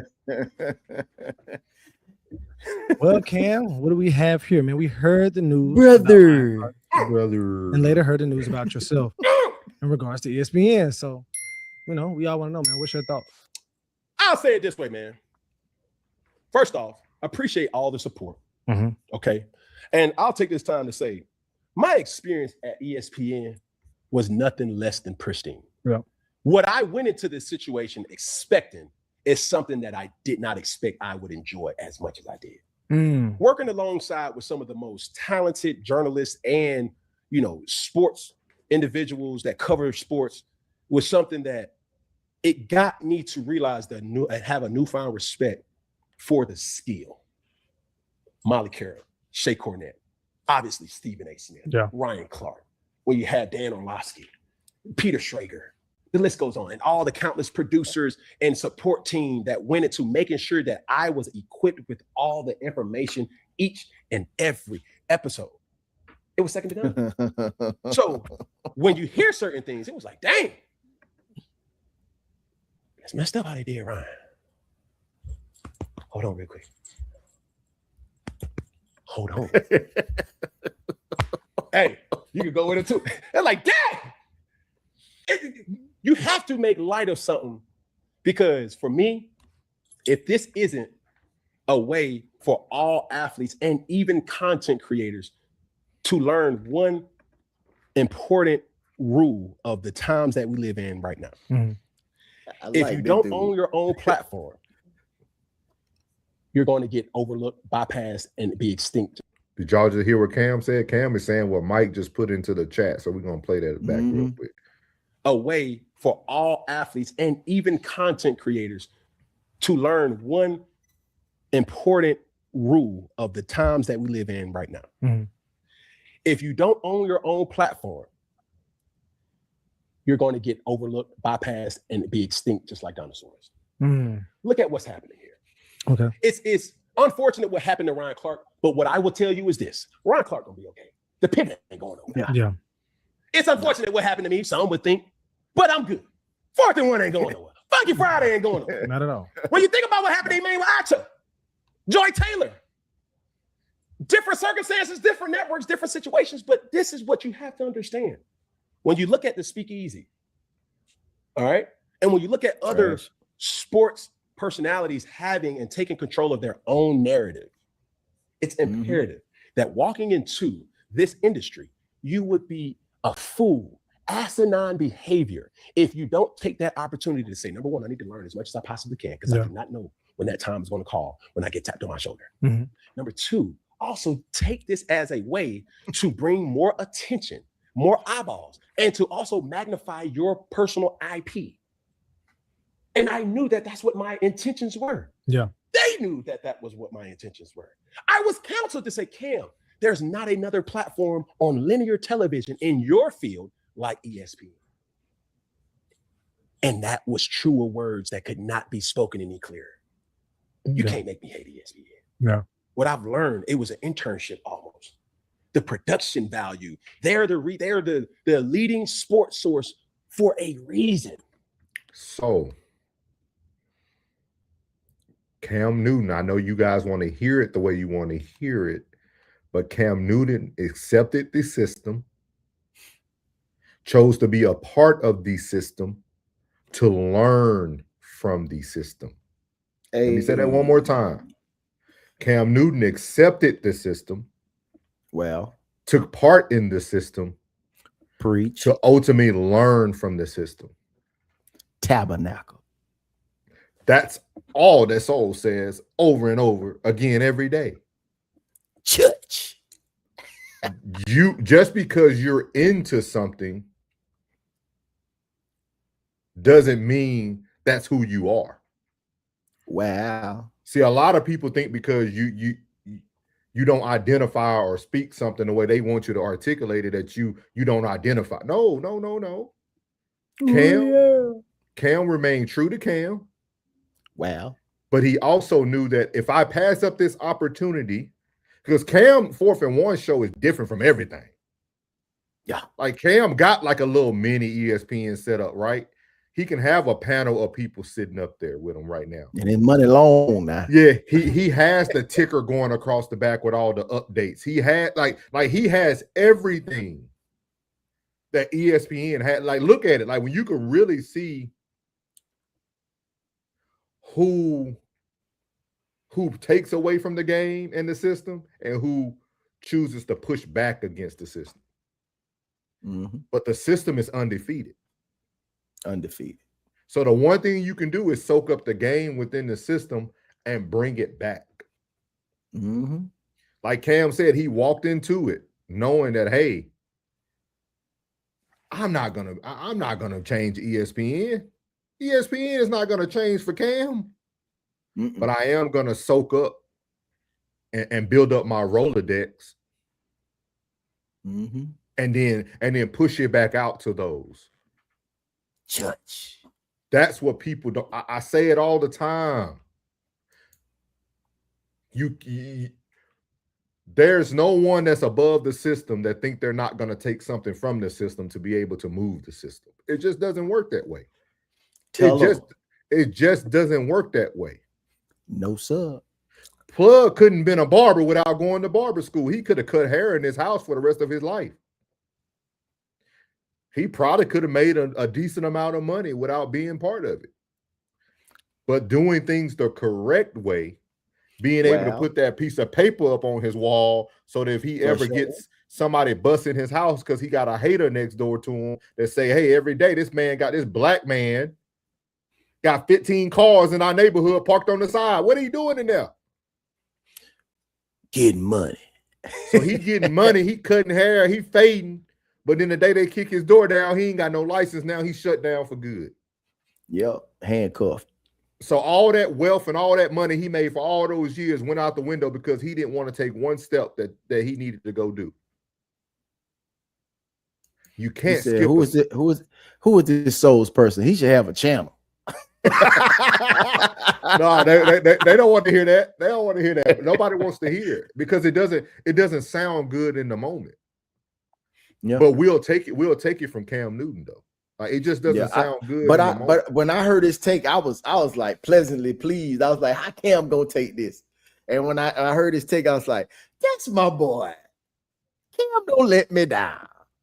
Cam don't let me down, man. That's how what's the name should be like, hey man, this happened, man.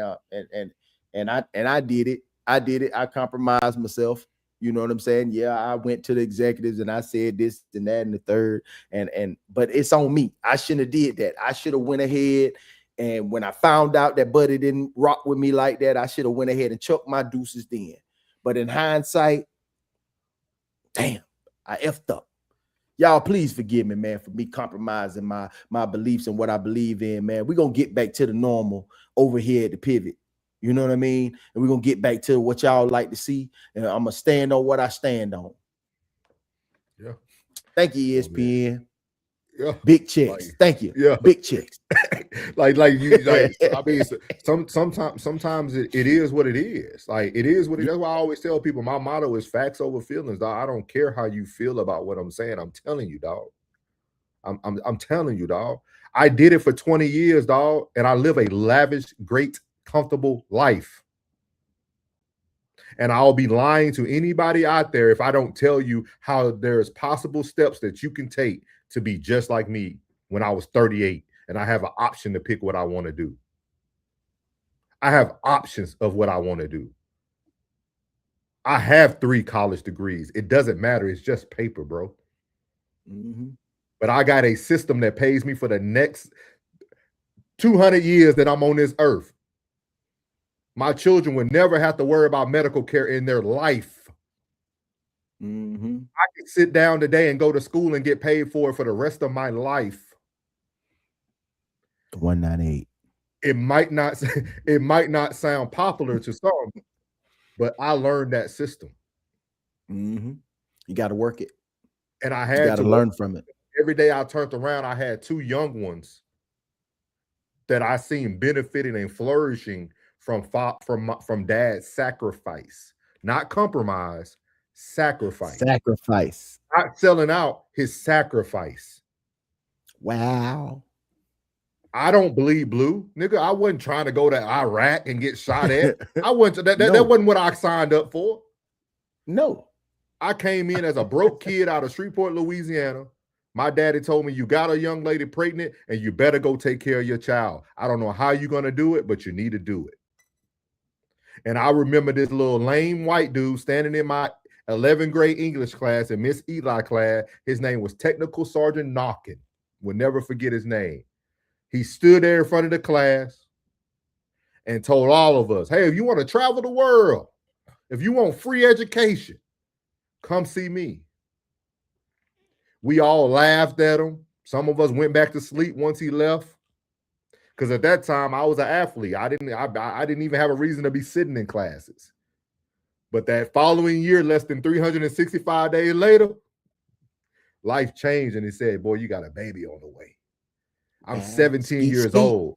I'm 17 years old with about to have a baby on the way. Skeet. I can say that I'm the best running back, linebacker in the world, but man, I know the chances of me making it to the NFL are very slim. I remember that white lame dude that was standing in front of my class. I'm about to go to Line Avenue and go see what Texar Knockin talking about. See what they talking about. Yeah, it is. And you know what? He kept every promise he said in the class. Yeah, come on in. And I'm proof of it. We on 10. Yeah. I'm proof of it. So I would never not tell someone. Just like when a young man or woman asks me about the military, I'm going to tell them this. Mm-hmm. If you don't have to go, don't go. Mm-hmm. Because I'm going to tell you the truth about the system. But if you feel like you need this at this moment, hey, come sit down with me.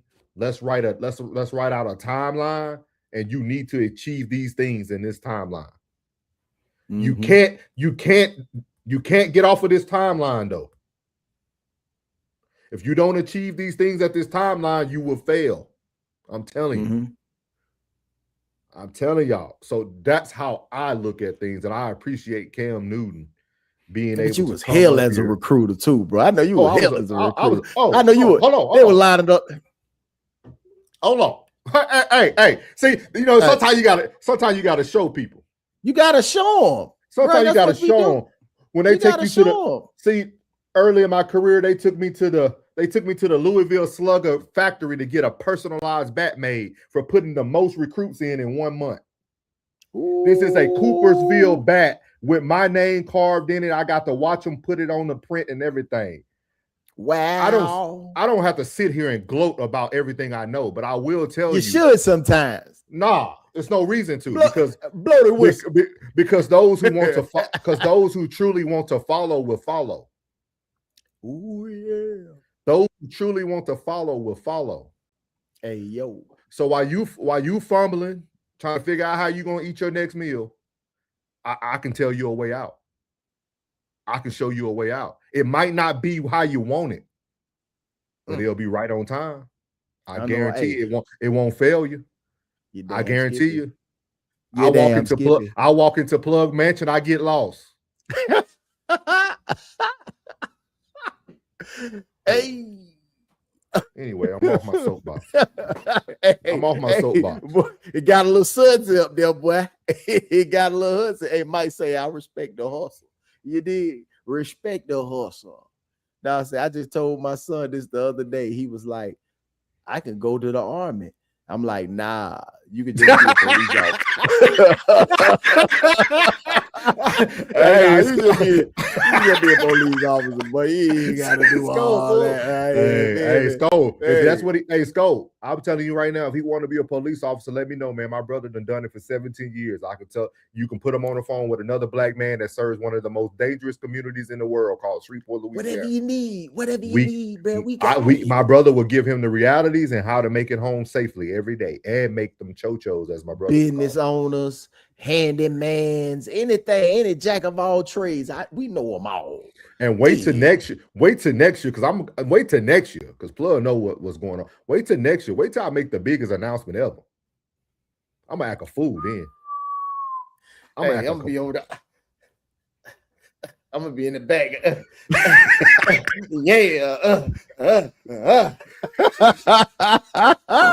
For real. And you're gonna have to work. Like Michael said, you're gonna have to work. He said, you can't be on the soapbox if it's real. You did what I'm talking about. Yeah. Hey, 7 on the come out every time. Say less. Hey, for real. Hey, it's proof in the pudding, man. I know a lot of black successful men, man, and I know people don't like to say, why you got to say black, because that's what y'all want to see. We can gather you up a bunch of them. That's what we need to see. That's what I want to see. A bunch of them. And I'm gonna tell you this: everybody rhetoric won't be the same, but they all have the same vision. They all have the same vision. So. Yeah, my man. bad. Respect, bro. Respect, bro. Respect. I appreciate everything you said, bro. I'm pretty sure the chat has expressed their appreciation. They expressed their appreciation for everything that was said. You understand me? Yes, sir. Yes, sir. Yes, sir. Man. Yeah, man. It's different out here, that was good. That was cool. We got 2 different takes on one network from 2 different individuals, and the individuals had 2 different takes, and they took it to 2 different ways. One seen it as a blow to the chest, and the other one seen it as a stepping stone and a learning lesson. And that was very, very appreciated. I appreciated both takes, but Cam take was better. I like Cam take better. I really did. I never seen it put that way, Ted. I like how he worded it. He said, if for one no longer want to be owned, but temporarily for a lot of money can be traded off depending on the job.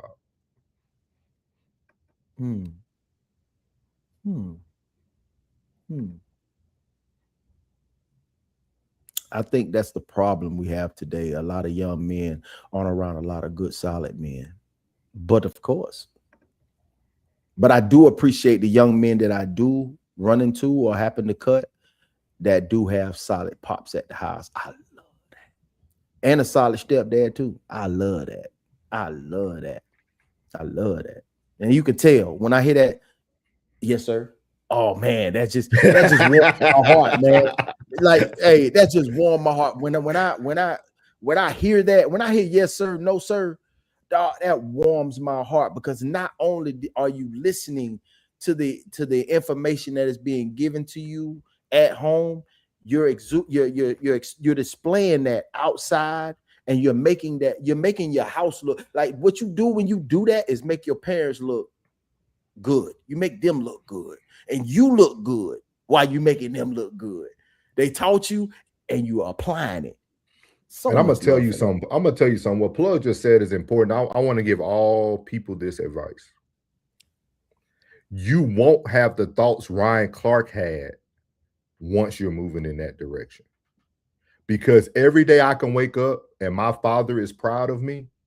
I don't have to go and ask them what they want of me. When my father took his time to fly to Chicago, he showed me how proud he was of me. You see what I mean?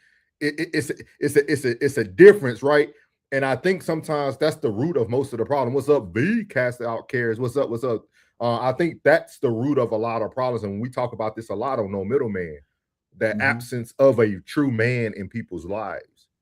Because once you have a man in your life that you call a father or whatever you call him, at that point, long as you can wake up and know that they're okay and proud of you, you will never have to go walk in the office and try to explain how you want me to act. Because my dad he'll tell me, if my pappy told me, boy, you shouldn't have said that, boy. Or he said, hey, I ain't got no problem with it, boy. You just spoke your mind. Oh, I don't need no more clearance. Every time my daddy called me, my daddy be like, son, why your daughter got that picture up on social media? You know what I mean? Like your father will guard you from a distance. Like it's hey son, hey, go ahead that comment. All right, dad. All right. Yeah. You know what I mean? So the day my dad called me and he heard something that he didn't like, he'll tell me. So as long as he good and happy, I'm straight. Yeah. Have you gotten that call? No. Nah, okay, but we ain't worried about a motherfucking thing. You dig what I'm saying? Because I know he'll tell you to tell me. If you're like, what's up, Dad? Yes, sir. Yeah. I definitely do that, sir. Yes, sir. Yes, sir. Already. If you care enough to give me your, man, I'm gonna receive that. Yes, sir. What? He said, I remember my pops used to look at me and he didn't say a word. I already knew what he wanted me to do. Yes, sir. Straight up. Yes, sir. Yes, sir. Bike straight. Head high, chin up, tighten up. Wow. So we're gonna let y'all choose, chat. We're gonna let y'all choose. Go ahead. Do y'all want to hear about Tyreek Hill, or y'all want to talk about LeBron going to Philly? What do y'all want, chat? I know what I want. I got one more topic for y'all because I gotta head out in a few. But what do y'all want to hear? Do y'all want to hear about Tyreek Hill, or do y'all want to hear about LeBron going to Philly? Let me know. Let us know. We need 2 votes, and hopefully they're the same.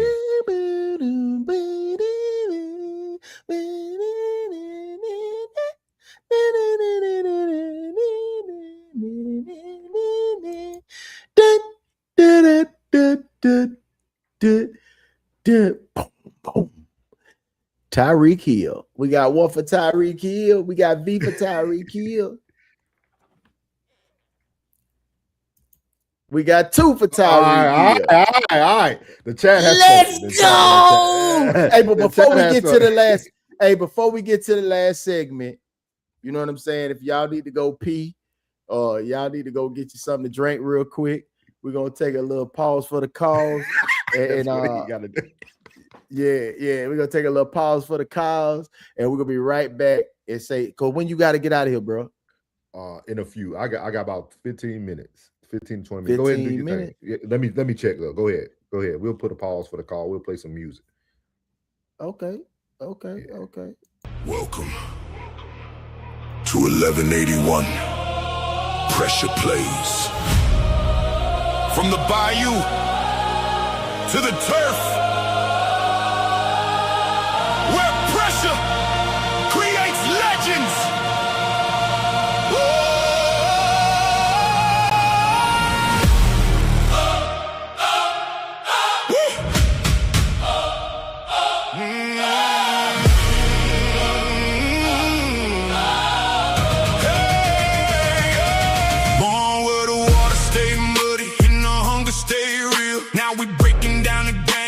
Champions feel every snap, every hit, every route got a purpose. See the diamonds get made or the pressure gets worse. From the welcome to the afternoon. Feel lights, every scar tell a story. We pull no punch. No excuses, no handouts, no fear in our veins, only warriors survive.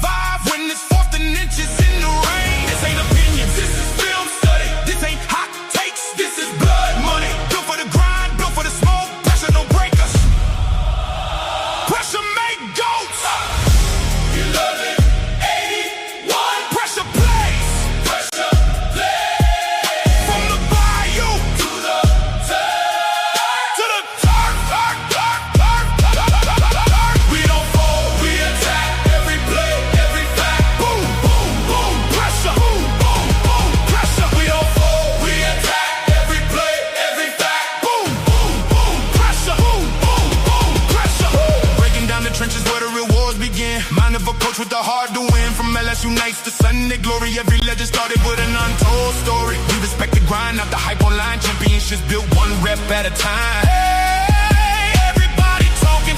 You really know we're exposing the game from the film to the floor. Can you stand when the lights get brighter?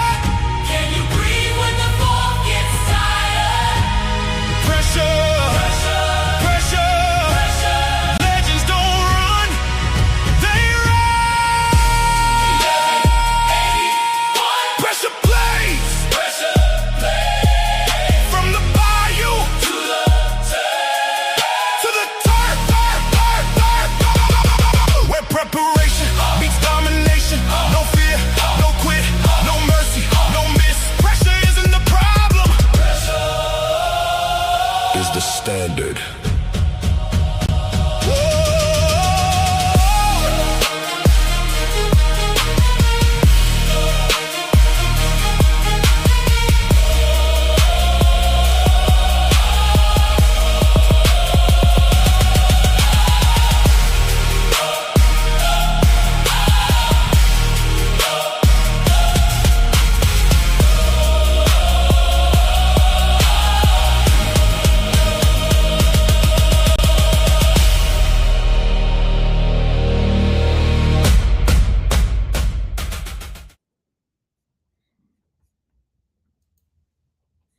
And we're back.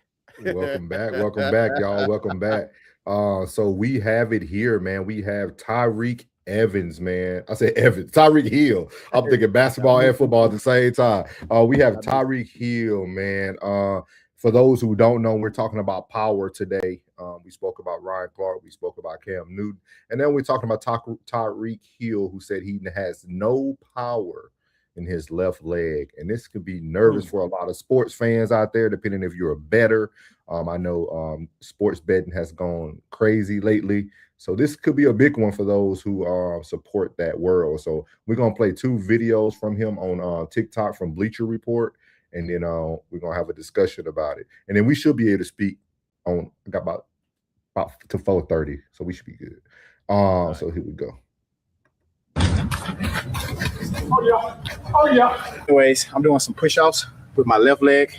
My left leg is the one that I injured. I have no power in my left leg at all, so I'm trying to regain all the power back in my left leg. I've been activating the quads, the glutes, the hamstrings, the calves.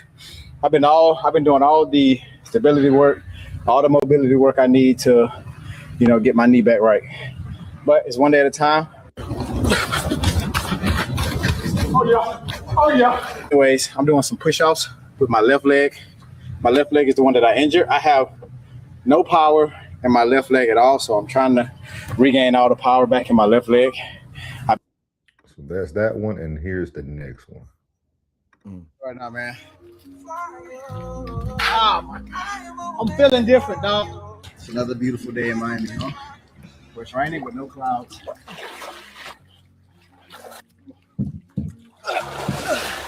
When they told me they're not be able to walk in, the dog was like, bro, we don't know what's gonna happen with your future. And now look at me. That's good. So just for copyright purposes, we're going to mute it. But he's talking about how he's currently feeling. As you can see, this is a full completion of the video that he just talked about not having power in his left leg. He just said it right there as well, if you're able to see the captions on the screen. So I just wanted to have this talk, man, about Tyreek Hill. We all know that Tyreek Hill has had a lot of uphill battles these past couple seasons, not just physically, but also in his personal life as well, with relationships and alleged cases that he was put on. So what is your thoughts about Tyreek Hill not having power in his leg, but also just speaking on the power and control? I want to first say I commend this young man for his transparency. You know what I mean? To let the fans know, like I did not expect him this season at all. If you did, you're crazy. Take all the time you need, King, to get healthy. I really appreciate you coming on here and saying that, because most people be talking about it or whatever the case may be, but most do all of that work behind the scenes, and for him to display it and be honest instead of getting people false hope, say I ain't got no power in my left leg. So, brother, don't play this season. Because if you can get back to at least 85, 87%, you still faster than you know what I'm saying? At least you know what I'm saying? 75% of the league, my brother, like for real. So take your time to get healthy. You're not on a team right now that's good. Now get your mental and your physical right. Have these women who got you on them child supports to start adjusting to a new life. Take this year to get them adjusted to this new life. Because it's totally different money when you are playing and when you're not. You know what I mean? So this is like, that's awesome. You know what I'm saying? That's awesome what he did. That right there, commendable, man. Much love to Tyreek Hill. He's never been on a team of mine, but at the same time, I can appreciate it. I can appreciate that transparency for real. Yeah, I think it's a lot of the times, we do talk about like karma or things of that nature. I think this is going to be an opportunity for Tyreek Hill to grow. I'm happy to see him working. Like I think sometimes we take for granted our health, and because you got the past years, he's been able to run the streets, do what Tyreek Hill wanted to do, be the cheetah. You know what I mean? And now God is saying like, hey, all right, I'm gonna sit you down. I'm gonna show you what it feels like to go through the process, to rebuild, rebrand. This is your opportunity. I think he can really capitalize on this. I definitely agree with Plug. I would sit out if you can financially do it. I don't know your pockets. If you can financially do it, I would say sit out, get yourself. You'll never be 100 again, but if you can get yourself a solid 90, 95% somewhere in there, you up back at your top speed at your age, because you are a weapon, you can be used, and literally just document your journey so that people see the work you have put in, and when it's time to come back, dog, you will be a commodity. Like with you will, open arms. And I'm gonna tell you where you're gonna go back to. I think you need to go back to KC. Yeah, I think you need to go back to where it started, where they know how to really utilize you, and really go and play ball, bro. Or it's always a place for you in town. Always. You think so? You think that'll be a good fit? Yeah, in the slot. Oh yes, Lord. Oh yes, Lord. He said, "How much is that crib? Like 20 million?" Yeah. Well, man, look, he down south in Miami, man. Yeah. He in Miami. It's hard to leave Miami, boy. People do whatever they need to do to stay down there, boy. He said, I used to play football, hurt my knee real bad. Started back when I came back, I never had the confidence to play with that knee. You say to get hit in football, no one has to be real careful. Yeah. No, he has to be real careful. Yeah. God is doing more. Yeah. Oh, my bad. I feel you. No, you cool. You cool. No, you cool. Yeah. I can sit on the side. No, yeah. Like I'm telling y'all, man, this is like when I seen it, it kind of hurt me at the same time, man, because like you're like, dang. And sometimes I don't even know. Again, we just been talking about it, guys, today, right? We've been talking about content, what you say, how it can be used. Like, man, like, could somebody now be afraid to gamble on him? Man, he said he got no power. No power. But he'll get it back. But him saying that and him still running like he's running, that's transparency. That's what the owners and his management, everybody's saying, like, yeah, I didn't even expect him to come back this year anyway, but at least he's up and moving. Like they say he wasn't gonna walk no more. That's why, man, listen, man, they practice in medicine. Just believe that. They practice in medicine. And this is strong. Oh, I'm just saying the meddling is strong. They use it in computer chips. I'm telling you, man, like it's strong, man. If y'all don't understand your power and your presence, we're gonna talk about that next week on Story Time with Uncle Plug, man. Shameless plug. So shameless. He said his style of play will suffer. Explosiveness is everything. I don't know, man. Yeah. Because that's his true attribute is his speed. His speed is separation. His speed with separation, that's his true power. So he has to get back to that. But think about it, y'all. Worst case scenario, he can be an Elderman you see what I mean? Like he can be that not shifty, not quick, but shifty slot. Like he doesn't have to get back to like what we known him to be. He just won't be going over the top no more. He's gonna be more across the middle. He got hurt in December. No, not Yeah. December. He got hurt. Yeah, he got hurt in November, December. Yeah, it's like late November. So you're talking about 8 to 9 months of actually healing and rehabilitation. That for them to say he's not walking again, and for him to be able to run, like that is fantastic. He's making fantastic strides. Like somebody's looking at that, talking to their physical therapist, say, now you just seen what he gave us, right? You just saw what he gave us, right? Well, what do you think is his timeline? Be like, I say I would bring him in probably about week 10 just to see and just do like a private, just to see where he is about that time. Just give him that time. But I wouldn't sign him, but I would keep my eye on him. I would definitely keep my eye on him. Yeah. He needs to go somewhere too. I wouldn't mind him in Chicago. Man, don't get on board them on firepower. But but shout out to Tyreek, man. I just wanted to cover that real quickly. I've seen it. We haven't, because he's been pretty much quiet throughout the summer, and since the injury. So, which is a good thing for Tyreek. No news for Tyreek is good news. So, I do not blame him on that. But we're gonna close out the show, man, with the news that was heard around the world, man.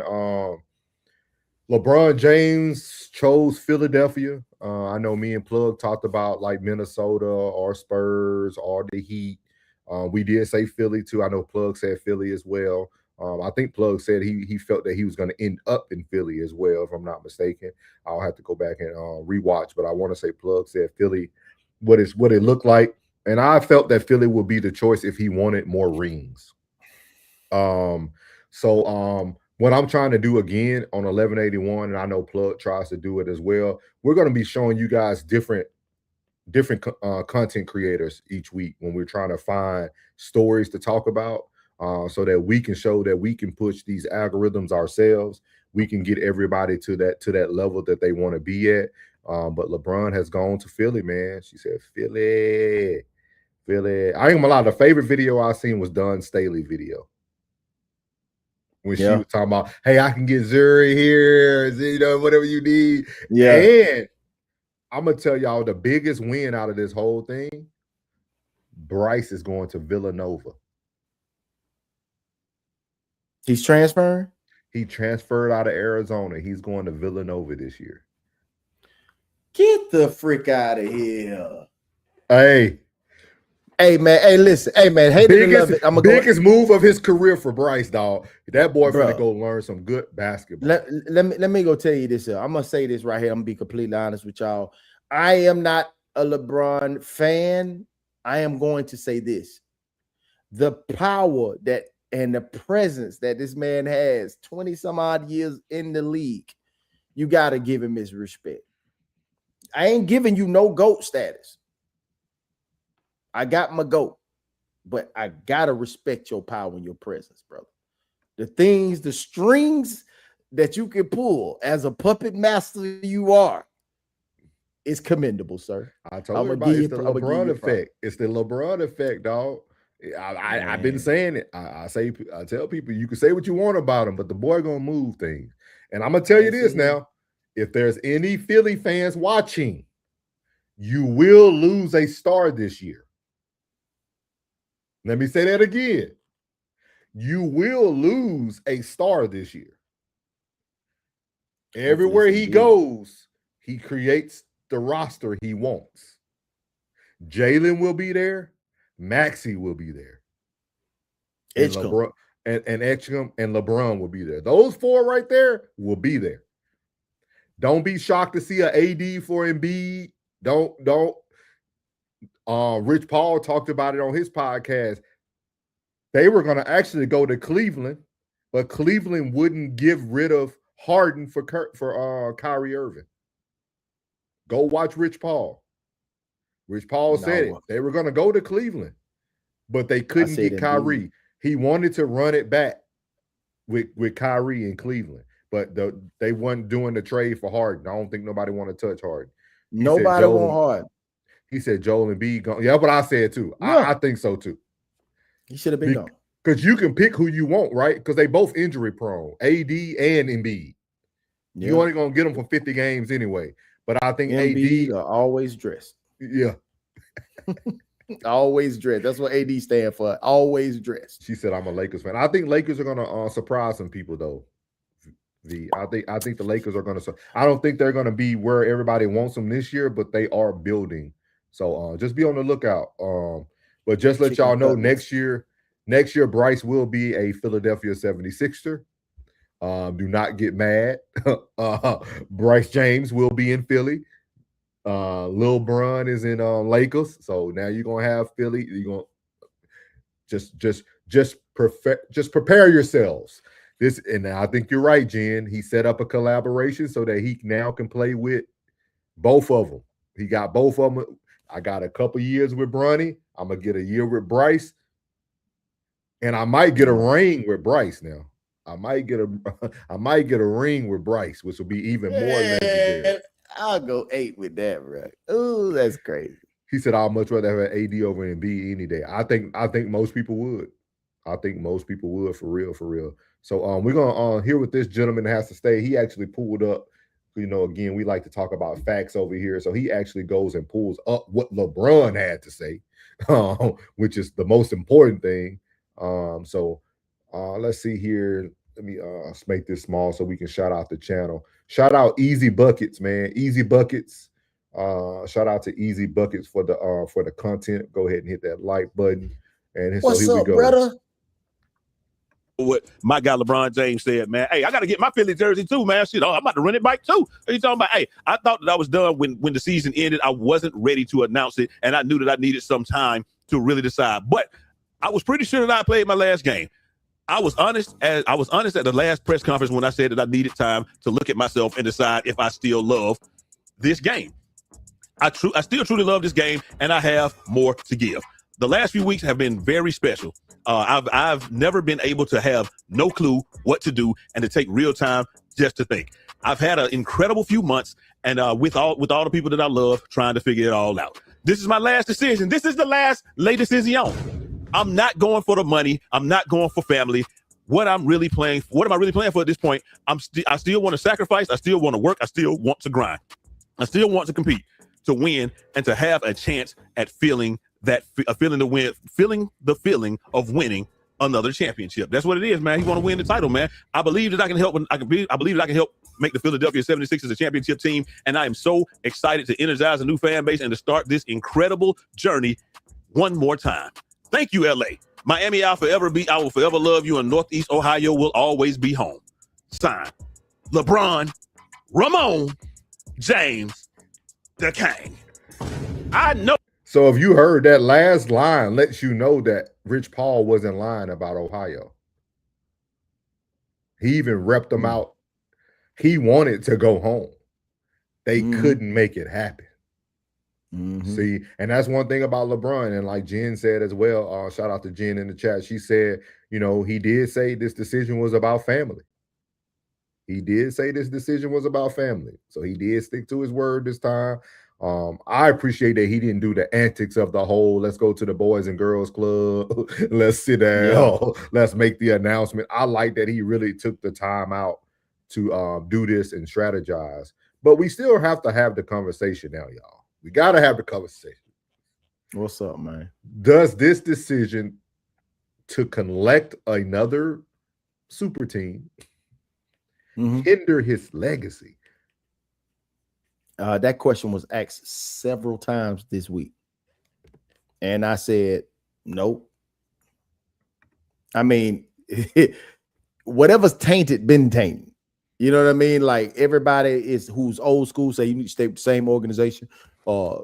George stayed with the same organization. Kobe stayed with the same organization. Them the top three we always talk about: Kobe, LeBron, and Jordan.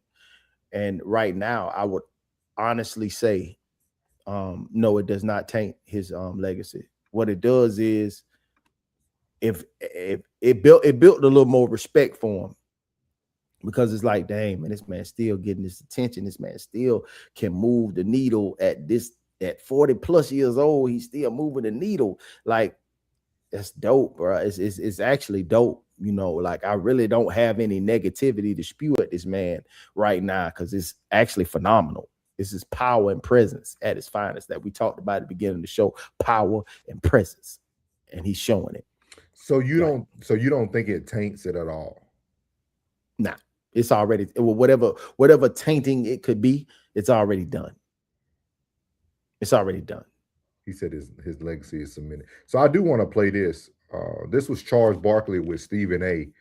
Stephen A. did ask Charles Barkley the same question. I'm trying to see if I can get us right to it. Let's see here. To a stacked team like this, here you go. They have I know. You know, if they're like, if you told people LeBron's the third best player I've ever seen behind Michael and Kobe. You know, when you're dealing with LeBron and the Stepford wives, if you don't say he's the greatest, you put like blasphemy. Yeah. His No, I crew, know.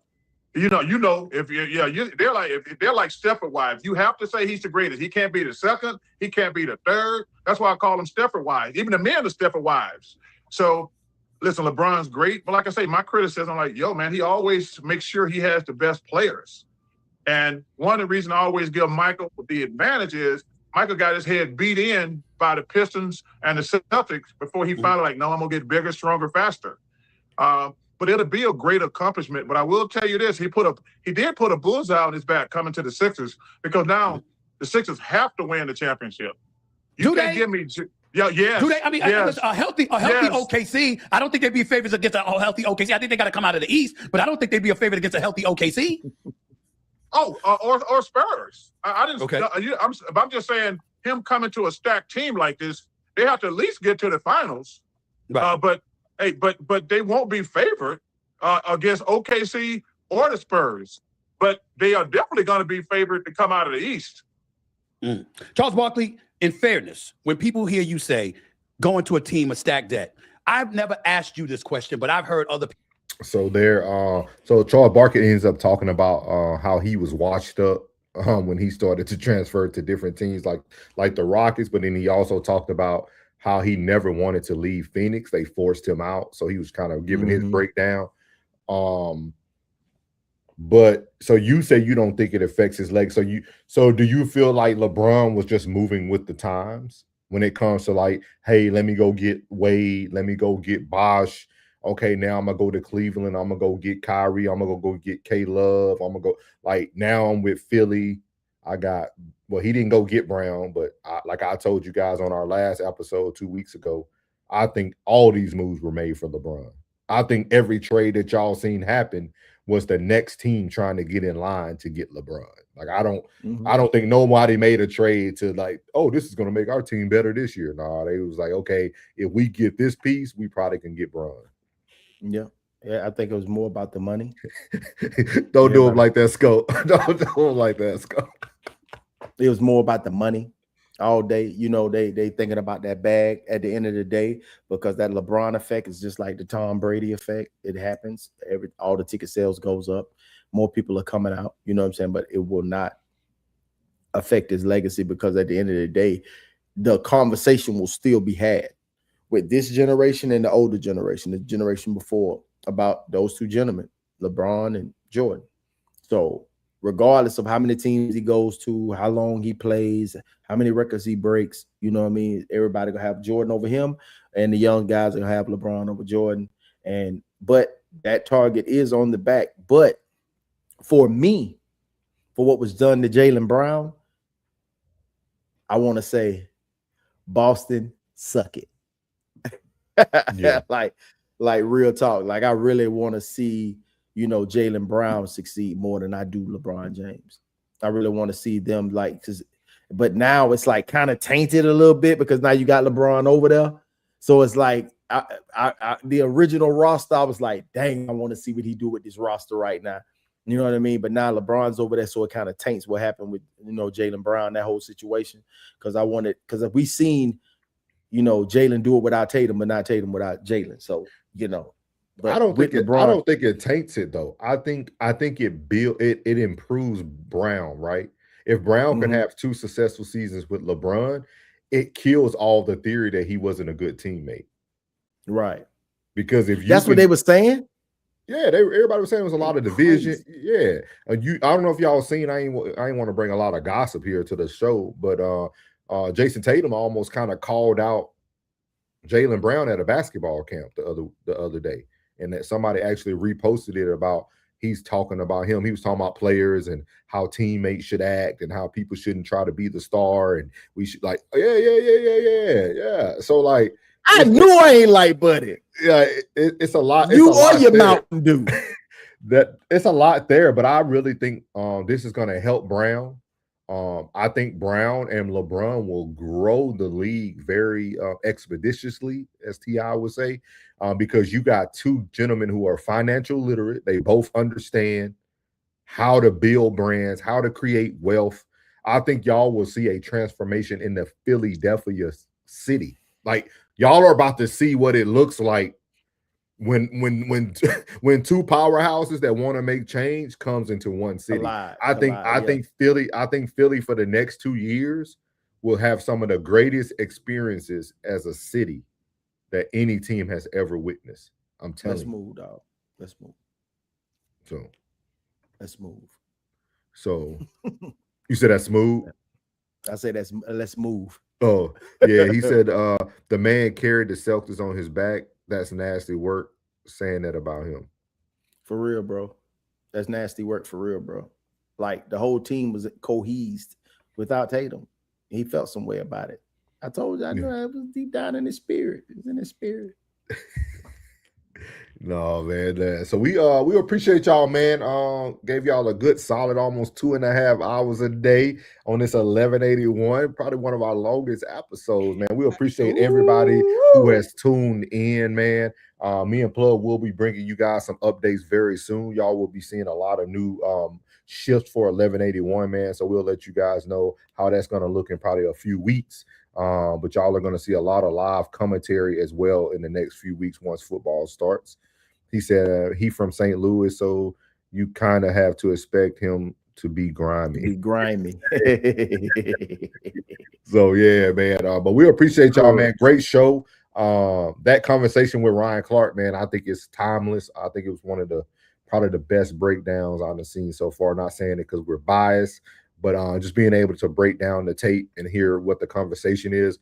I think we actually moved very far. He said, bet I'm a like and subscribe. Appreciate you, big dog. You can catch it on all three. You can subscribe to everybody who's here, myself, Plug, and then the Raw Society Network. You can pull over there as well. So we appreciate everybody who has tuned in today, man. We will be back next Sunday, same time, 2 p.m. Plug, if we ever late, it's not Plug, it's always me, y'all. So don't remember that. Plug be ready. He already be in the studio. So if we ever start after 2 o'clock, it's me, not Plug. Thank you, Soft Rain. Thank you for everybody. Accountability. Yeah. But make sure y'all tune in to go watch the rewatch for Plug show this morning, Story Time. He broke down this individually as well, which was a very good take, and it was a totally different take. So it's not like you're going to go watch something and hear the same thing, which is so dope. And then also y'all tune in this afternoon for Soft Rain. Soft Rain has a show called The Weekly Rain Report, where she breaks down all the trending news. Go tune in to her channel for everybody who's here currently watching. She will be live around, I think it's normally like 6:30, 7:30 Eastern Standard Time. So y'all tune in, man. But you got anything you would like to lead the people with today, Plug, before we head out? Oh, yes. Shout out to V, Miss V. Cast it or carry it. Y'all see her in the chat. Shout out to Michael Kennan for coming in, man. Appreciate you tapping in with us. And as always, our family. This is the locker room. You know, when we do no middleman, it's the war room. Here, this is the locker room. And when you're over there with Uncle Plug, it is the outlet. Appreciate Big Skull, Miles Bachelor, Tez, everybody that tuned in today, man, that came in and shared their comments. Everybody that was viewing that didn't comment, but just checked us out, listen to the commentary. We got you through the upper part of your afternoon, and we appreciate y'all for tuning in as always. Much love. Appreciate it, man.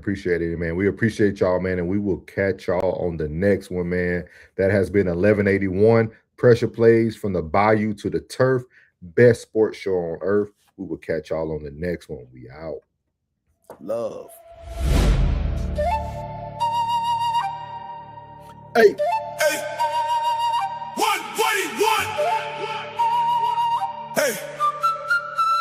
One way T1. Pressure play. From the bayou to the turf. Sold some plug. You heard? Hey, hey. 01A1. Pressure play. From the bayou to the turf. We don't play. Sold some plug. Say the name. If it's real game talk, we run the game. On the plug in the soul, yeah, I speak for the field. Every take hit hard, yeah, stamped is real. From the mud to the lights, I was built for the pressure. If it's game on the line, I'm the one you can feel. On 1T1, yeah, the code locked in. Every breakdown sharp, no cap, no spin. While they talking for clicks, I'm talking the win. From the bayou to turf, we run this again. 01A1, pressure play. From the bayou to the turf, we don't play. Souls and blood, say the name. If it's real game talk, we run the game. Go. Say it with me. 1T1, hey. Say it with me. 1T1, hey. What they want, hey.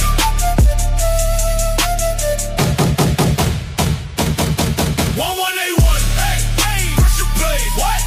From the bayou to the turf, we don't play. Souls and blood, hey. Say the name. If it's real game talk, we run the game. Go. Souls and blood, hey. Run the game.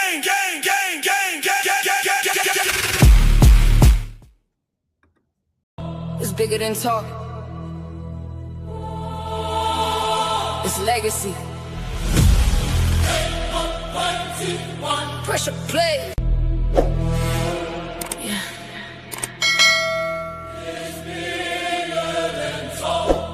It's bigger than talk.